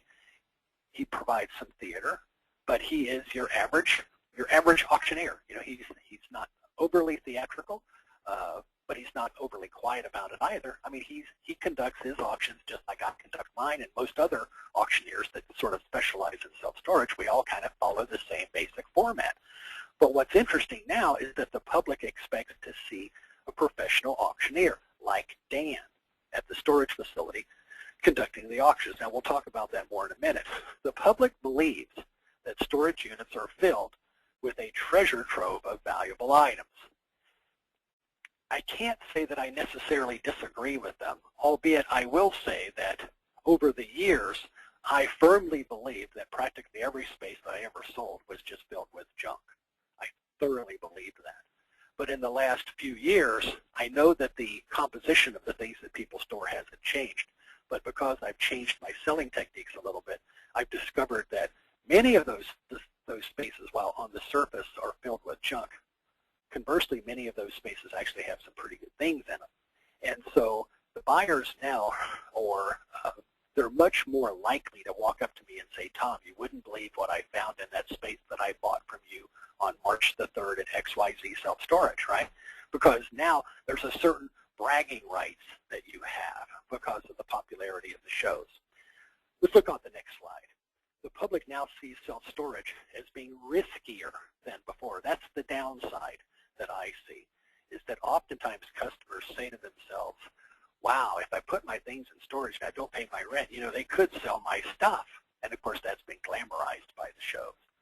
So I think what we have to do is we need to rethink our approach to what commercially reasonable sale really means. And you might want to adjust your selling methods. Now, the reason that I say this is that we have a case, an appellate case that came out of Wisconsin called Cook versus Public Storage. And what happened in the Cook case is that Public Storage sold a storage unit that belonged to a young man. The young man had his items in the space, but he also had his parents had some items in the space as well. The mother routinely paid the bill for the son, but eventually something fell through the cracks, and mother didn't pay the bill. The son maybe lied to mom and said, I paid it, don't worry about it. But anyway, the storage facility sold the unit, but unfortunately, they made a mistake in the address on one of the letters that went out. The letter was returned back to the storage facility, but the mistake was made by Public Storage. Well, anyway, they sued Public Storage. Public Storage appealed. The appellate court came back and said something very interesting. They looked at how the unit was actually sold at the auction, and they looked at the fact that the storage facility did not allow the bidders to touch or disturb anything, which has always been our industry practice almost from the very beginning of time. And that since the storage facility didn't allow the buyers to actually properly inspect the property that they were purchasing, that was tantamount to that sale not being commercially reasonable. Now, that appellate court decision obviously only affects Wisconsin, but it's sort of instructive for the rest of us to look at that, because the theory is that other appellate courts, state courts, could make essentially the same interpretation. So when I heard about that case, I had already started to change things a little bit, but when I heard about that case, I realized that I needed to sort of change things up and to do some things differently. But I was also motivated, by the way, to just simply get more money for the units that I was selling so that I could recover some of the past due rent that customers owed me. Now, prior to that, I used to tell my friends and people in seminars that if you were recovering anywhere from 5 to 30 cents on the dollar, you were doing pretty well. That was the industry norm. Today, I usually cover somewhere between 60 and 100%. As a matter of fact, there's hardly an auction that goes by now that I don't have 1 or 2, possibly 3 units that actually sell for more than what the customer owed. Now, some of that is because of the popularity of the TV shows, and some of that is because I've actually changed some of the things that I've done. So I'll go through some of these real quick. One of the things that I do now is called the 3-item rule. And what I do in essence is that when I have the crowd standing there, in order to stem the tide of what the appellate judges believed in Cook versus Public Storage, is I will invite the crowd to point out 3 items or 3 boxes, and I'll actually kind of reach in, pull them out, open them up, and let people see what's inside. So I call that the 3-item rule. The other one is selling in lots. For example, Gail, one of the gals that's on the phone with us today, saw me do this one time in Buellton, California. And what I did is I sold a unit that actually had some pretty good things in it. I actually broke it up into 7 different lots and sold the lots in groupings of like property. And so I actually took those 7 lots and sold them separately and found the high bidder for each lot. And then I combined all the lots together and then reopened the bidding to anyone that might be interested in then purchasing the unit in its entirety. And so what happened is we sold the lots individually, we added it up, came up to about $1,850, I think. And so then I said, now we're going to try to see if we can sell everything for one money to one buyer. And I said, who will bid a $1,900? Who will bid a $1,900? And the guy stuck up his hand and he bid 19, and we actually ran it all the way up to $3,000 and then sold the unit for $3,000. So that's called selling in lots. One of the things that I've done at facilities that are in small communities is we allow customers to come out and view the property in advance of the date and the time published in the newspaper, and we even allow those people to put in bids just like you would if you went to a charity auction. I even allow some customers to view the property in advance and then bid via telephone or bid via a website. There's also a new technique that I have now that I call the biopsy. The biopsy is where the manager says, Tom, this unit is just too good to be true, and we'd like you to come by and look at it. So I will go by with the manager, we'll reopen the space, and we'll kind of look through the unit to see if there's any items that are unusual for some reason. I did this not too long ago in San Jose, California, only to find a unit that was filled with brand new artwork that was wrapped in bubble wrap. And many of the paintings were the same type of paintings, but the unit itself had close to 450 individual paintings in it that were brand new. This person had been an importer, and I'll tell you in a minute how I sold that. There are some items that I now pull out and I sell via eBay and Craigslist if warranted. And then there are a number of websites now, like auctionzip.com, that allow you to get a better turnout to your auction, because the more people you get to your auction, the more money the storage facility recovers. Let's look at the next slide. our industry is beginning to change the way in which we sell delinquent tenants, partially because of the Cook decision and partially because of the popularity of the TV shows. Associations are changing our lien laws, and the process is becoming even more complicated because every time an association makes a lien law change, they wind up conceding to something else, right, that further complicates this process. So technology has created many new ways for us to market and advertise. As a matter of fact, one of the changes that many associations are trying to make is they're saying, why should we advertise in the newspaper when the internet is so much more effective, which I agree. So some of the websites that have emerged out there actually generate so much more traffic and so many more views than a person would ever see in the newspaper. It's unbelievable. As a matter of fact, when I asked my buyers today, and I've been asking them over the last year and a half how they found out about the auctions, very few buyers today tell me that they saw the ad in the newspaper. Most of them say, I saw the ad on your website, Tom, or on this auctioneer's website, or on AuctionZip, or Storage Treasures, or one of these other websites. And so technology has created new ways for us to better market this property so that when we sell it, we recover more of the money that's owed to us. The poor economy is creating more foreclosures, right? More foreclosures. But what's interesting is even though the economy is having foreclosures in terms of single-family home owners, the delinquency rates in the self-storage business have been relatively unchanged. As a matter of fact, I almost believe that delinquency rates have dropped. I contribute a lot of that to the reality TV shows. But here we are, in essence, in the middle of a recession, and yet the delinquency rates have remained relatively constant for us.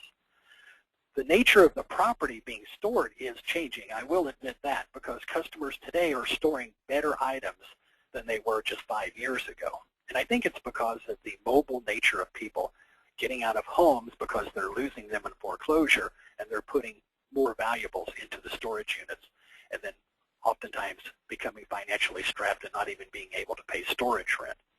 Commercial reasonableness, which is, it's an elusive term. It's something that you know it when you see it, but no one seems to define it for you. But commercial reasonableness is being redefined via case law. For example, the Cook case. So foreclosing parties are being viewed as reckless and unfair. In other words, other than the television shows, which kind of glamorize this process, banks have become villains, and people that are having their homes foreclosed upon are being told that it's unfair, and banks are reckless, and you need to do something about it. You need to try to stop this. So what's happened is the foreclosure process in general is being challenged. So television shows are now portraying kind of an unrealistic view of self-storage auctions. Not the fact that we do them, but the fact that every single storage unit is filled with thousands and thousands and thousands of dollars worth of valuables. We all know that that's not true, but that's how you make reality television work. Let's look at the next slide. I will tell you this, not because I'm an auctioneer, but because I've dramatically changed my position on this. Many, many years I've been doing lien seminars in California and Arizona and Oregon and Washington, Nevada, Texas, Florida.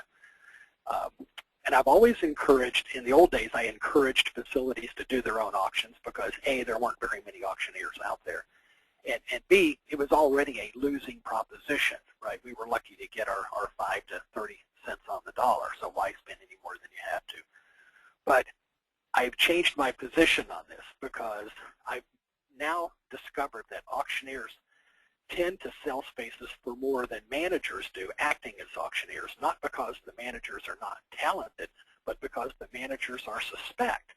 So in other words, my belief is that auctioneers, if you take an auctioneer and a layperson and you do a controlled study where you have the auctioneer sell it and then you have the layperson sell it, my opinion, anecdotal as it may be, is that the auctioneer will always sell that unit for 30 or 40 or 50% more than the manager will. And it's not because the manager's dishonest, it's not because the manager's not talented, it's because the buyers suspect you, because that's what they've been telling me for years. Auction buyers are suspicious of managers who conduct their own auctions. And yet when I ask them why, they never say, well, it's because I saw the manager doing something dishonest, I saw the manager whispering to another buyer in their ear. I never really hear anything definitive. It's just a belief that they have that it's suspicious that the manager is also conducting the auction, because they see the manager as the person renting the unit, talking to the tenant, inventorying the unit, and then ultimately selling the unit and then disposing of the proceeds. So they see that as being highly suspect, whereas if an auctioneer is involved, they feel like at least a third party is there to keep everyone honest, which is not necessarily true, but it's their perception. So professional auctioneers also have their own buyers who are very loyal. I have a group of buyers that are well over 1,000 now, of buyers that follow me, and I send them emails and I send them robocalls and text messages, and they go to my website and they follow me pretty closely, and there are certain areas that I go to that they like to come to. And as a result, I have a pretty good following. And that's true for almost all auctioneers that devote time and attention to the self-storage business. Professional auctioneers usually charge 15 to 25% of the gross, and then of course the facility keeps the proceeds and applies that to the customer's account. But what I've discovered also as being an auctioneer is that because we tend to make more than the managers do, we more than pay for ourselves. Now, some storage facilities are now charging a buyer's premium. And a buyer's premium, by the way, is where the unit sells for $100, and if the buyer's premium is 15%, then the buyer pays $115. So in other words, the 15% is what compensates the auctioneer for his or her time and efforts in marketing that property. So for example, Extra Space is now using auctioneers that charge buyers premiums. Now, old school self-storage auction buyers do not like buyers premiums simply because they never had to pay for them in the past. New buyers are less likely to have resistance to it because they didn't know what they didn't know because they weren't there when it happened. So you'll see more and more new buyers ask, they'll come right out and say, do you charge a buyer's premium? And I'll say no. They go, oh, okay. They don't say it's good, they don't say it's bad, right? But buyer's premiums are becoming more and more popular in the self-storage industry. Some auctioneers charge a minimum to appear for the auction. So if everyone pays up and you get down to one unit, you still may owe that auctioneer a minimum. And then some provide lot cutting services and inventorying services. But once again, this purely is the relationship between you and the auctioneer that you choose. Let's look at the next slide. Professional auctioneers, in my opinion, are well worth what they charge because they insulate the facility from liability. Auctioneers have every incentive to sell the space for as much as possible. Most auctioneers have some form of formal training in auctioneering, in appraisal, estate sales, and so on. On many occasions, I have seen managers sit in depositions that acted as the auctioneer, and the attorney will ask them a simple question like, what's the difference between a reserve and an absolute auction? And the manager can't even define that term. And so they try to use that as a way of impeaching the manager's knowledge and expertise by showing that the manager really didn't know much about the auction business. It's not necessarily true, but it's something that happens. So auctioneers have knowledge and expertise in conducting better auctions because they usually sell personal property every day. And then some states, almost half of the states, require you to have a license to be an auctioneer.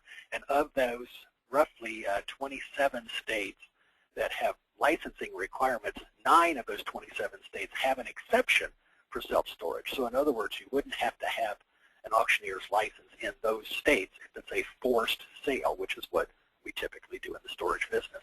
Let's look at the next slide. Rethink your approach to commercial reasonableness once again and adjust your selling methods because the courts have recently referred to our industry standard of not allowing bidders to more closely inspect the property as constituting a blind sale. And they determined that that was not commercially reasonable. Now, the old practice has been, and I used to teach classes, and I used to tell people this is the way it should be done. In the old strategy that's been used for years, bidders would stand outside the space, and we were told that they could not touch or disturb anything inside the space. We normally told them that the units were sold as is, where is, which is still true. The buyers must pay in cash only. That's changed a little. And that managers do not enter the spaces, they don't open the boxes, they don't move anything, they don't display any items, they don't uncover anything, and they don't disturb the contents in any way. Now, the reason that the industry had traditionally done it that way is because in most cases, if you go out and you inventory and cut locks on 20 units, maybe 3 of those 20 would actually go to auction. 17 out of the 20 locks that you cut in inventory would eventually pay up. So if you had the habit of going in and touching things and moving things and peeking inside boxes and things like that, you were more likely to be accused of removing items and disturbing items and that type of thing. So as an industry, that was always our rationale why the managers were not allowed to enter the units. I'm not quite sure where we came up with the idea that the buyers weren't allowed to enter the units, but practically speaking, in most cases, the units are so packed that the buyers really couldn't enter the units easily anyway. But the old rule of the items are not touched, opened, or disturbed, that has changed. And so the industry has sort of reevaluated this as a selling strategy, and I'll show you what those are on the next slide. So let me ask you this. Would you buy a car in an auction if they didn't let you look under the hood, they wouldn't let you start the engine, and they wouldn't let you look at the odometer, nor would they let you sit inside the car? Would you buy a car that way? See, in most cases, you might buy the car, but you wouldn't pay as much, because the mere fact that the seller doesn't allow you to inspect the property and do all those things almost indicates that there may be something wrong with the car. Now, in the past, in the storage business, the reason we engaged in this type of selling practice is that we wanted the auction to move along pretty quickly, but at the same time, we always felt that the customer literally had until the customary fall of the hammer to satisfy their lien, which is true.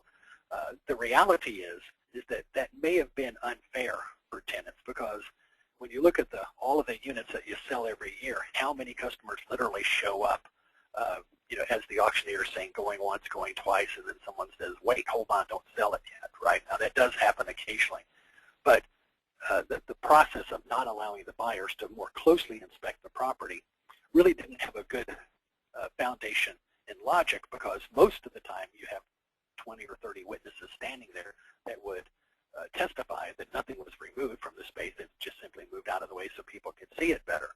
And so now that storage facilities are beginning to do this, we're starting to notice that the units are bringing more money. Let's look at the next slide and I'll show you what I'm talking about. Customers are entitled to any excess proceeds derived after the lienor has conducted a commercially reasonable sale. You then deduct the amount of your lien and the expenses associated with foreclosing on that lien, and then in almost all states, the customer is entitled to those excess proceeds. Now, one of the things I've heard people say many, many times over the years is that we're not in the auction business. Yet, when you conduct your own auctions, you may want to change your methods or consider hiring an outside professional auctioneer, because the reality is, though we say we're not in the auction business, we sure conduct a lot of auctions in this industry for people that are not in the auction business. And so there are some pitfalls to doing your own auctions. One is that the facility has only an incentive to recover their lien amount and their cost. And so that is oftentimes challenged in court if you're sued. Few managers are really adequately trained as auctioneers. Buyers report to me and to other auctioneers that they pay less when their managers act as auctioneers. Any deviation from the norm is suspect if the manager does it. If an auctioneer does it, it becomes the new norm. And then buyers believe that managers remove valuables prior to the auction. I hear that all the time. My buyers constantly say to me, I bet that guy over there, and I usually point to the manager, they say, I bet he went in there and he took the good stuff out. And I tell them, look, I've known these people for years. They wouldn't touch this stuff. But it's the perception that the buying audience has. Let's look at the next slide and I'll show you why. Technology is now changing the way that we prepare, advertise, market, and sell delinquent tenant spaces. Emerging technology now gives us much greater power to achieve higher bids and recoveries. So I know you're sitting there thinking to yourself, why are we doing all this extra work? Well, we're doing all this extra work because traditionally in this industry, we were never very good at even getting what the customer owed us back, much less giving the customer any excess proceeds. So if you change a few things, it's amazing how much more money you will make at these auctions, so that your lien gets satisfied first. And then if there's any money left over, then the customer is entitled to it. But to me, it's important as an auctioneer and as a self-storage owner to try to get back as much of that rent as possible so that I can operate a facility that's successful and that my investors are happy. So I'll tell you and show you some of the things that I've done. Some of these are very controversial. Some of you are going to say, there's no way I'm going to do this. But it's interesting. nothing else to think about this. So the standard pre-inventory that we do, the pre-sale inventory, I've noticed that whenever I've testified in court, those inventories have always been so skimpy that they have been of very little value to us legally in court. And it's because we stand at the door and we say, miscellaneous furniture, miscellaneous boxes contents unknown, and we'll name off 4 or 5 or 6 items. And yet you look at the picture and the unit's just packed with things, right? But yet you look at the inventory and the inventory is pretty skimpy. And so what happens is the inventory is now highly suspect at trial, or even as it meanders through the legal process, because it almost looks as though that we either didn't care about the customer's goods, or we intentionally gave a skimpy inventory because we had designs on going in and removing property that the manager wanted or that the owner wanted. So what I've done now is I actually have my managers do these inventories in much greater detail. And of course, you can always charge the customers for this. And one of the best ways of doing this is to use a software package called Dragon, and that's where you can actually dictate into a dictaphone type device the contents of a storage unit. Then you can come back and put it on your computer, upload it, and then Dragon will actually take that text and convert it into a file for you so that you have a much more complete detail of the items that you're inventorying for your customers. The other thing you can do is what I call the pre-sale survey. Now, my managers always have me do this as the owner or as the auctioneer. I have some facilities that have me come out. Matter of fact, I'm going out tomorrow afternoon to look in an ambulance that was actually used in the movie Ghostbusters. And so I will be selling that ambulance on the 12th of July. So I'm actually going to go look at the ambulance in advance tomorrow. We may try to see if we can get it running and so that it'll start, because if I can fire that ambulance up on the day of the auction, it'll bring 2 or 3 times more money. So that's called a pre-sale survey. It's usually done by the owner or by the auctioneer. And what we do is we look at the unit and we decide if there's anything different about that space that would warrant us making some additional efforts and trying to get more money for it. A new industry idea is what I call the biopsy, and that's conducted so that the auctioneer can determine if there's anything special in that unit. So occasionally I'll have a manager that'll call me up and they'll say, Tom, I need you to biopsy a unit for me. And I'll say, why? And they'll say, well, it's a unit that's filled with all of these wrapped pictures. And the pictures, they're not fine art, but there's a lot of them in there. There's about 450 pictures in there. So I will go out and I will oftentimes look at units for my clients and for my own managers, and it's called the biopsy. And it's just a way for us to determine whether or not that particular unit should be sold in a different way. Let's look at the next slide. Every state requires some form of public advertising. Now, some of the states now allow, for example, Utah allow the storage facilities to advertise on the internet. Question is okay, now that we've been given that great latitude, where do we advertise it? Well, here you go. Online advertising techniques are really good. Websites out there today are designed to announce, advertise, and attract potential bidders. For example, my personal favorite is auctionzip.com because it attracts hundreds, if not thousands, of visits every day, depending upon how much money you want to spend. But AuctionZip is a free website. You don't have to spend anything if you don't want to, and it's amazing the type of results you get. So most auction websites allow for the display of pictures and written inventories if you'd like. AuctionZip does that. And then most auction websites now allow for online bidding. So there are websites now, especially here in California, where the buyers can actually go online and buy the units on the internet rather than personally attending the auction. My experience has been that buyers still like to attend the auction because of the eyeball factor. They actually get to look at the property. They get to use their intuition and make intelligent decisions on whether or not to buy at that auction. But I use AuctionZip for every single one of my auctions in addition to some other auction websites. But what this does is it gives you better attendance. And the more attendance you have, the more money you will make because buyers will bid more if they have competition. So, for example, I did an auction on May the 26th of this year. I went to AuctionZip. The morning of the auction, I had 3,915 views. 5 years ago, I was lucky if 5 to 10 bidders would show up to the auctions at that particular facility. But because of the internet and storage wars and reality television, at that particular auction, I had 94 registered bidders, and a registered bidder means that if 3 people come, usually one person registers and the other 2 just stand there and help or watch. And so we had about 135 to 140 actual people there with 94 registered bidders. I did another auction on the 24th, 2 days prior. When I checked it, it had 1,850 views. Once again, normally 5 to 10 bidders 5 years ago. I had 179 bidders there, 179 bidders. I actually sold 66 units at this facility. They had not had an auction in 3 years. So I sold 66 units in 4 hours. I had 179 registered bidders, which meant I had about 230 people actually standing there watching the whole process. So auction websites are emerging almost every single month. So you want to keep track of these websites and use them because they're free. Once again, the more attendees you have, the higher the bidding, and the more you'll recover for your owner after the auction is conducted. My personal favorite is auctionzip.com. It's absolutely free. It's easy to sign up for it. There's another website that's fairly new. It's called storagetreasures.com. It was founded by storage owners, by the way, and right now it's free. Now, as they build momentum, you'll find that they'll have to have a paid listing to do this. But right now, if you went to Storage Treasures today and set up an account, it's absolutely free. Believe it or not, Backpage and Craigslist are very similar. Backpage is a form of Craigslist. It's not nearly as popular, but it depends on the area. But you can put ads on Backpage, no problem. You can post them every 3 days. It's amazing how many emails I get of people that want to attend auctions on Backpage. And the same is true for Craigslist. So you can advertise your auctions on Craigslist. The only problem you run into is occasionally, and I believe it's your competitors that do this, they will flag your post and have it taken off. Once again, Facebook and Twitter, if you start asking your buyers to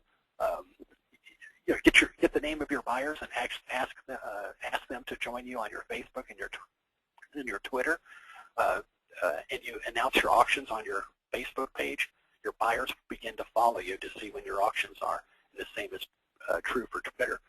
So the more people that attend, the higher the bidding, and that's what we're trying to do.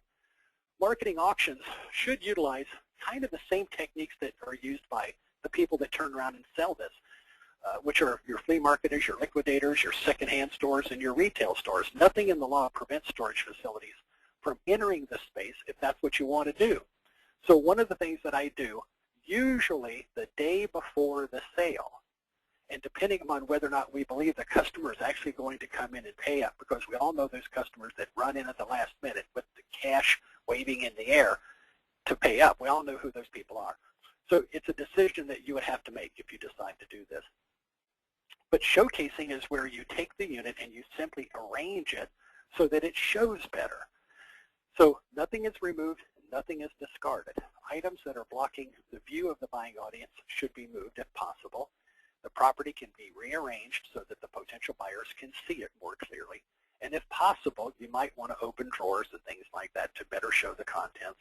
And sometimes it's as simple as neatly stacking the boxes and actually opening some of the boxes if desired. Now, if you look on the next page, I'll show you something that's very interesting. My manager, Cindy, called me up and said, Tom, I've got this unit. That's the picture that you see on top. She said, the unit, it doesn't look very good, but you know, the more you kind of look at it, the more you stand there and you look at it, the more you realize it has some pretty good stuff in it. She goes, do you want me to showcase it or not? And I said, you know what, send me the picture, Cindy. So she sent me the picture that you're looking at. I looked at it and I thought, wow, this looks like one of those, I'll be lucky if I get $50 for this. And so Cindy said, I know, Tom, it looks horrid, but if I were to rearrange it and clean it up a little bit, I think it would sell for more. And I said, all right, go ahead and do it, Cindy. So if you look at the picture below, all Cindy did is she took those items out. She spent just about an hour and 15 minutes doing this. She took most of the items out. She put them back in neatly, like you see in the picture below, and it sold for $635, which was almost what they owed us. I think they owed us about $720 or something. So she got pretty close to what they owed us. In my opinion, if I had sold it the way it was initially, I would have been lucky to have gotten $50 for it. The next set of pictures is kind of interesting. This unit belonged to an attorney. It was a 10 by 30. And if you look at the picture in the top, you know, the boxes were falling over and you can't really see it to the right, but there was some property laid over to the right, all the way along the wall, but it's pretty much what you see there. Cindy sent me this picture, and she said, Tom, this is another one of those units that belonged to an attorney. He went to prison for mishandling client funds, but he is an attorney, and when I kind of looked around, this stuff looked like it was pretty good. And I said, okay. I said, she goes, do you want me to showcase it? And I said, yeah, go ahead and showcase it. Just do it the day before the auction, just in case they come in to pay up. So what I did is Cindy called me and said, Tom, what's funny is when I took those items and I kind of moved them around a little bit so you could see them better, if you look at the lower right-hand corner of that picture, you'll see these little plastic cases there with the drawers pulled out. There were about 300 pairs of brand new earrings, women's earrings in that case. And then there's some boxes to the right that you see that have some shoes sitting there. It's kind of hard to see, but there's some shoes there in that picture. Those are Prada shoes that this gal obviously had purchased probably in Beverly Hills. And so those Prada shoes were $600, $700, $800 a piece, and they were brand new. They'd never been worn. So when I actually sold this unit, it sold for $4,765, simply because we took roughly an hour of our time to showcase this unit so that it could be better seen by the buyers at the sale. Let's look at the next slide. Marketing auctions really should utilize all of the same retail techniques that we use in flea markets, liquidators, secondhand stores, and retail stores. So here are some of the things that I now do that have increased my yield of selling storage units at self-storage auctions. One is that if I find a unit that is warranted, I will break it up into lots. For example, I spoke earlier about a space that I sold one time, and I think Gail was there. And what we did is we broke up this one particular unit that had lots of taped up boxes, lots of them, probably 300 boxes in there taped up. And there were about 30 taped up plastic totes. You could tell that the customer had some valuables in there, and they'd taken the time to properly pack and label everything. So I sold that particular unit into lots. I broke it up into 7 different lots, explained to the crowd what I was doing. Advanced previewing, that's where customers can actually come and view the property in advance prior to the day of the sale. They can even put offers down on a bidder sheet similar to a silent auction like you would see at a fundraiser. I've actually allowed customers to bid over the phone or bid via text message or email. And then, of course, opening bids start at the highest bid on the bidder sheet. Online selling is where we take property in units for whatever reason. Matter of fact, one of the spaces that I sold recently had a coin collection in it. So what we did is after this, just prior to the sale, about an hour prior to the sale, we took the coin collection out, and we actually sold that through a coin dealer, and we got almost $3,000 just for the coins by themselves, much less what we got for the unit. And so that's called online selling. You can do that with eBay, Craigslist, or any other type of internet venue. Once again, the property should be removed after the published date and time of the sale, and of course you want to use a witness and that type of thing. And then there are certain special sales, unusual items like jewelry, baseball card collections, collector plates, restaurant equipment, and so on can be sold by advertising directly to a recognized buying audience through a lot of different possible resources. So earlier this year, I sold 2 10x30s that were filled with equipment that belonged to a funeral home. And of course, my normal auction buyers would have no appreciation for that property, and I knew they wouldn't pay anything for it. So what I did is I conducted a public auction pursuant to the statutes, but I invited funeral home directors. I had about 17 or 18 registered bidders. They were all funeral home directors or employees of companies that own funeral homes, and I sold that property because of its specialized nature. Let's look at the next slide. One of the things that I've learned in doing so many of these auctions over the years is there are some things that work really well. For example, this is very common. You have 2 or more spaces and they belong to the same tenant. As a matter of fact, almost every auction that I do with more than 5 or 6 units will have at least 2 of those units that belong to the same tenant. So what I do is I sell each space separately, but I hold the highest bid. In other words, I don't say sold for 300. I say, sir, you're the highest bid at 300. I'm going to hold your bid. Then I take the other unit. We'll walk around the corner, for example, and we'll sell the other unit. And then I might sell that unit for $400. as an example. And so I'll take that unit and I'll sell it for $400, and I'll hold the high bid. I then tell the crowd, okay, here's what we're going to do. We're going to combine the $400 and the $300 bids that we're holding on both units. That's $700. If you want to buy both units for one money, who will bid $725? If I get a taker, if a person says I'll bid $725, the other two bidders are out, and now I'm selling both units together for $725, $7.5, $775, $800, and so on until the bid tops out.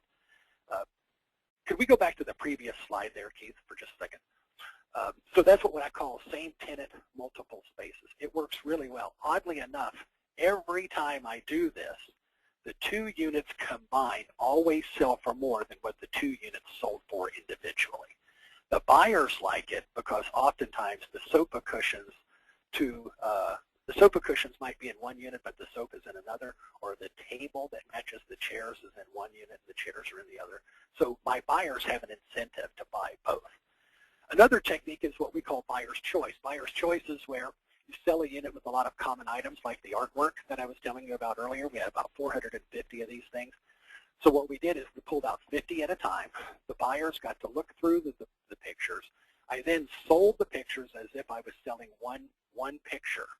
And then the high bidder got to then walk over and look through that group of 50, pull out as many as they wanted at that price. In other words, they got first choice. And then, for example, when I sold this one particular unit, my first buyer bid $35. And then I said, how many do you want? He says, I don't know, let me look. So he looked real quick. He picked out 10 pictures at $35. And so we took those and we moved them aside, and then I reopened the bidding again. I think the second time I sold them for $32.50, and the next lady took 3 of them at $32.50, and we just kept moving like that until we sold all of them.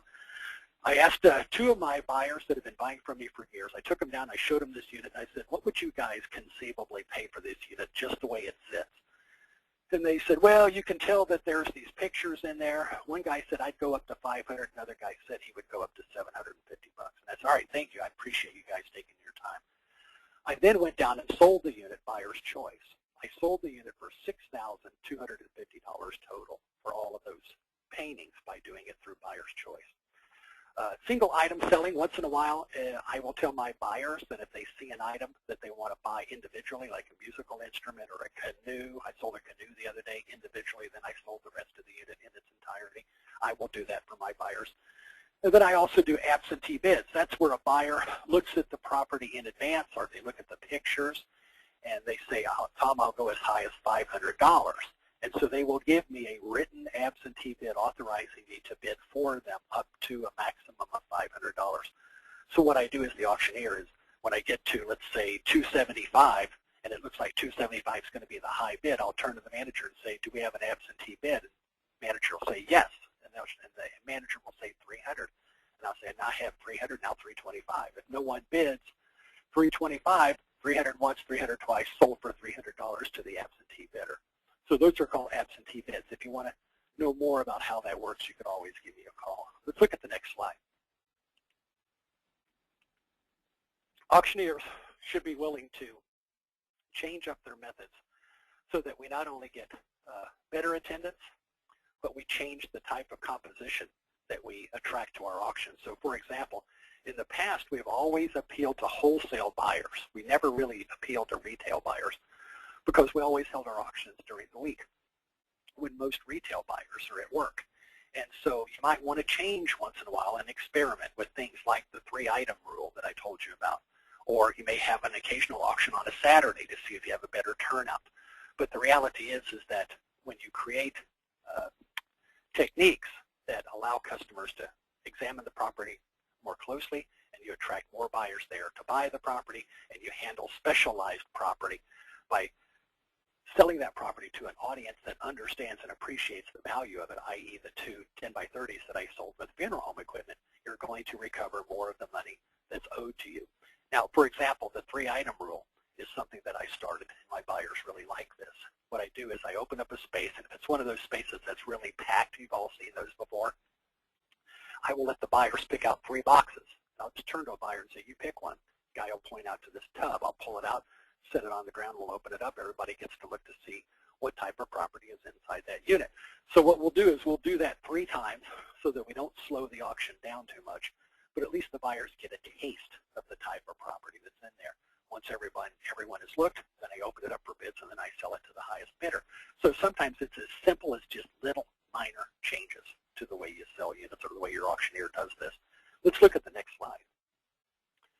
Auctions should be designed to encourage higher bids and receptivity to the auction. So how do you do that? By changing the rules just a little bit. For example, I accept credit cards from my auction buyers.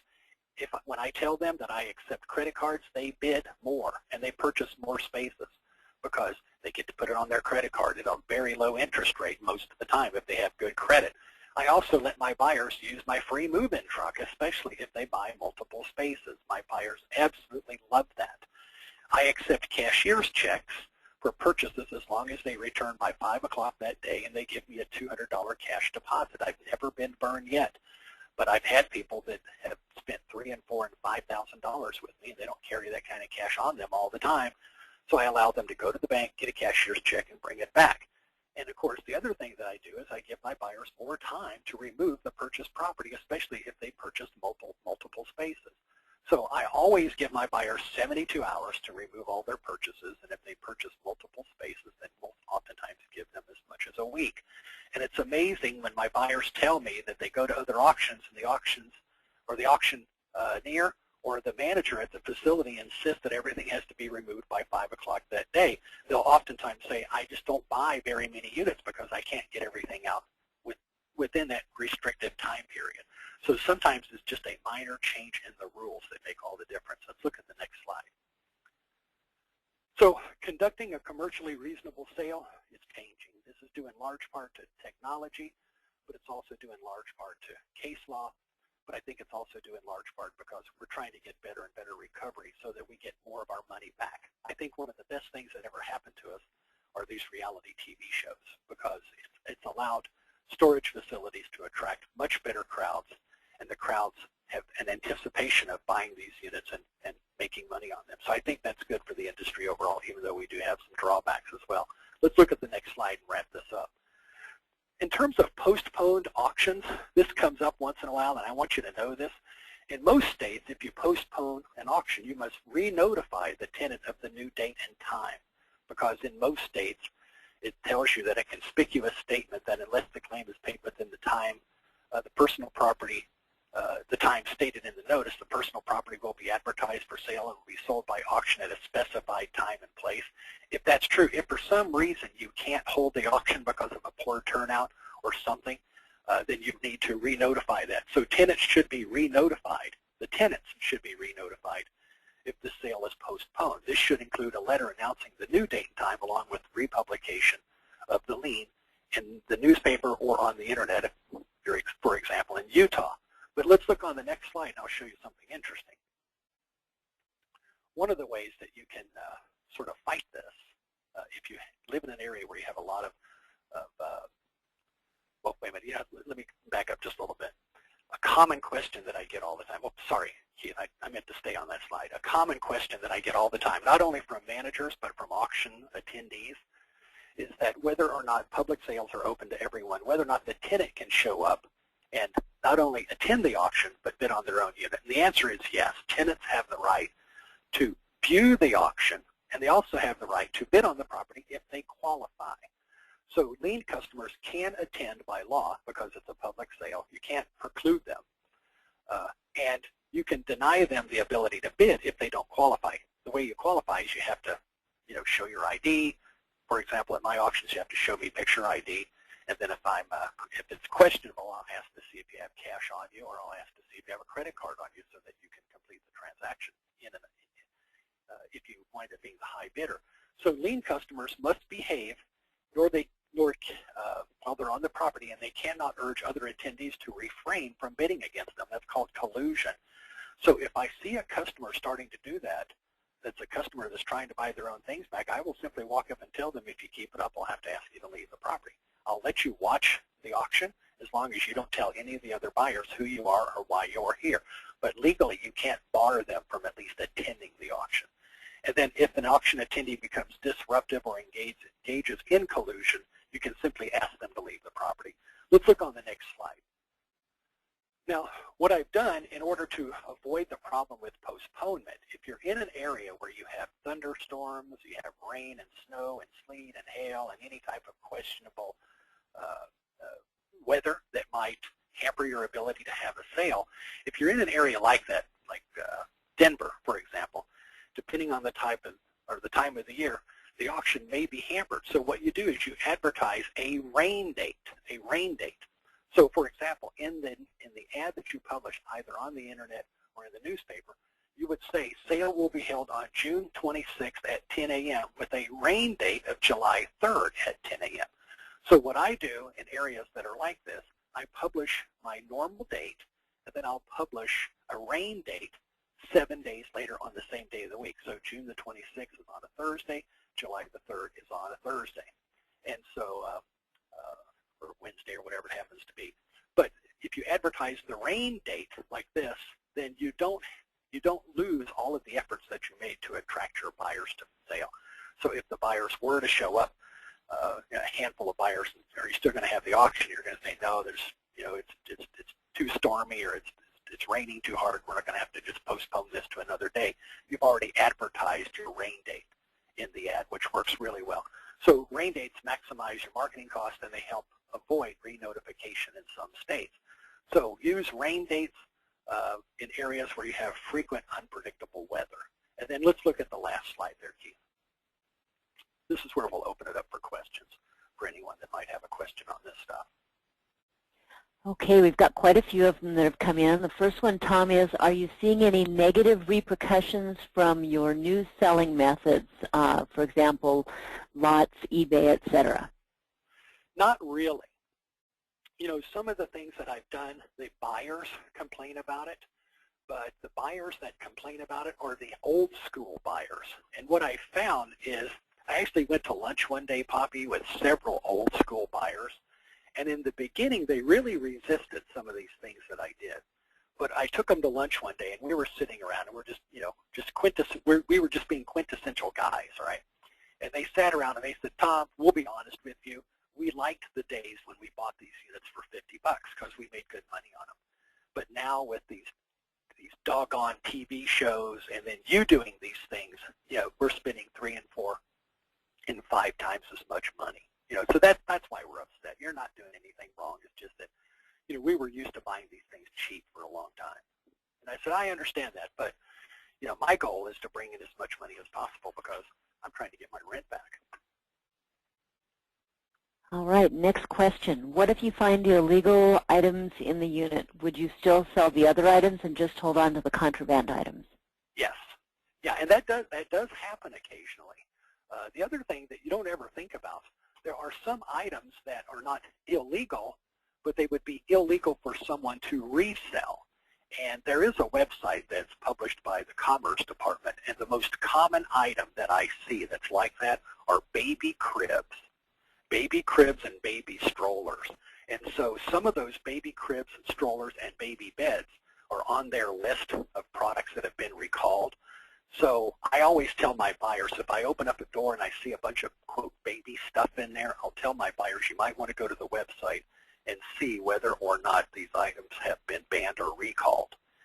But other than that, yeah, if you find illegal items, you want to deal with those separately. You can still sell the rest of the items that are in there, but you have to deal with the illegal items. And of course, they could be just about anything.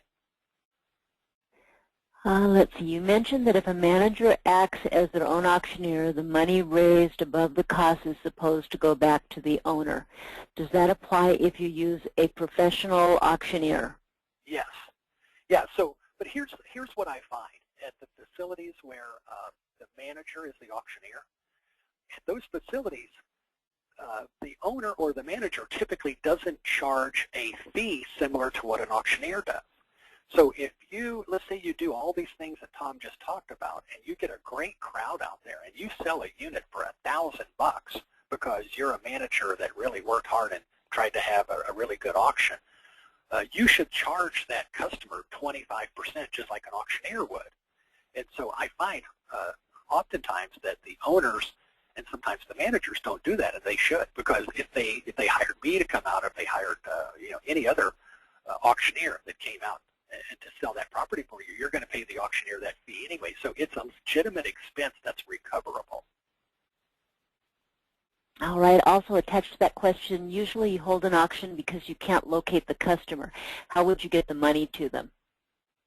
Well, in most states, all you're required to do, like for example in California, you're just required to hold the money for a year, and the customer has to claim it. In a few states, you have to send a check and a letter, a specific statement to the tenant at whatever their last known address was. Most of the time, the check's not cashed, right? It just goes to that address and it sits there, or it comes back returned.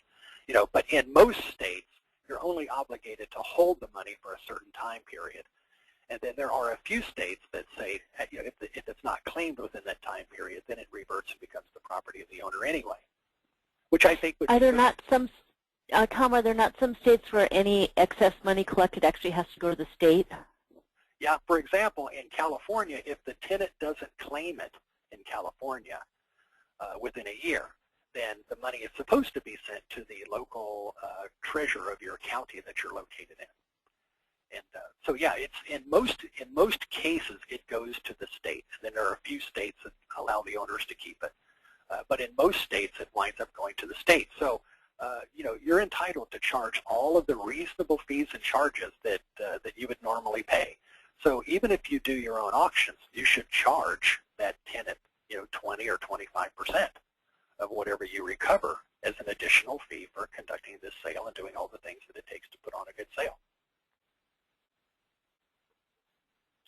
All right. That looks like the last question right now. Again, we've had a lot of requests, Tom, for you to send forms and whatnot to attendees. Sure. But that looks like all the questions that we have for the moment. Well, hey, thanks for spending 2 hours of your time with us here today. This is a process. Sometimes the process changes. This is why you sit in on webinars, and you go to seminars, and you go to conventions to hear the latest and greatest trends, or to hear the latest and greatest new ideas, or the latest and greatest twist on an old idea. And so I really appreciate all the time and the effort that you've made to sit in on this webinar today. And if I can help you in any way, please feel free to call me, because Poppy will tell you Tom loves to chat. And so the number is right there on the screen, 209-608-7893. Once again, thank you so much for spending your day with us here. Absolutely. We'd like to thank everyone for attending and hope that you've gotten some great information in this presentation. We will be emailing attendees a link to the archived presentation, so make sure you watch your email box for that. And again, thank you for attending today, and have a wonderful rest of the day.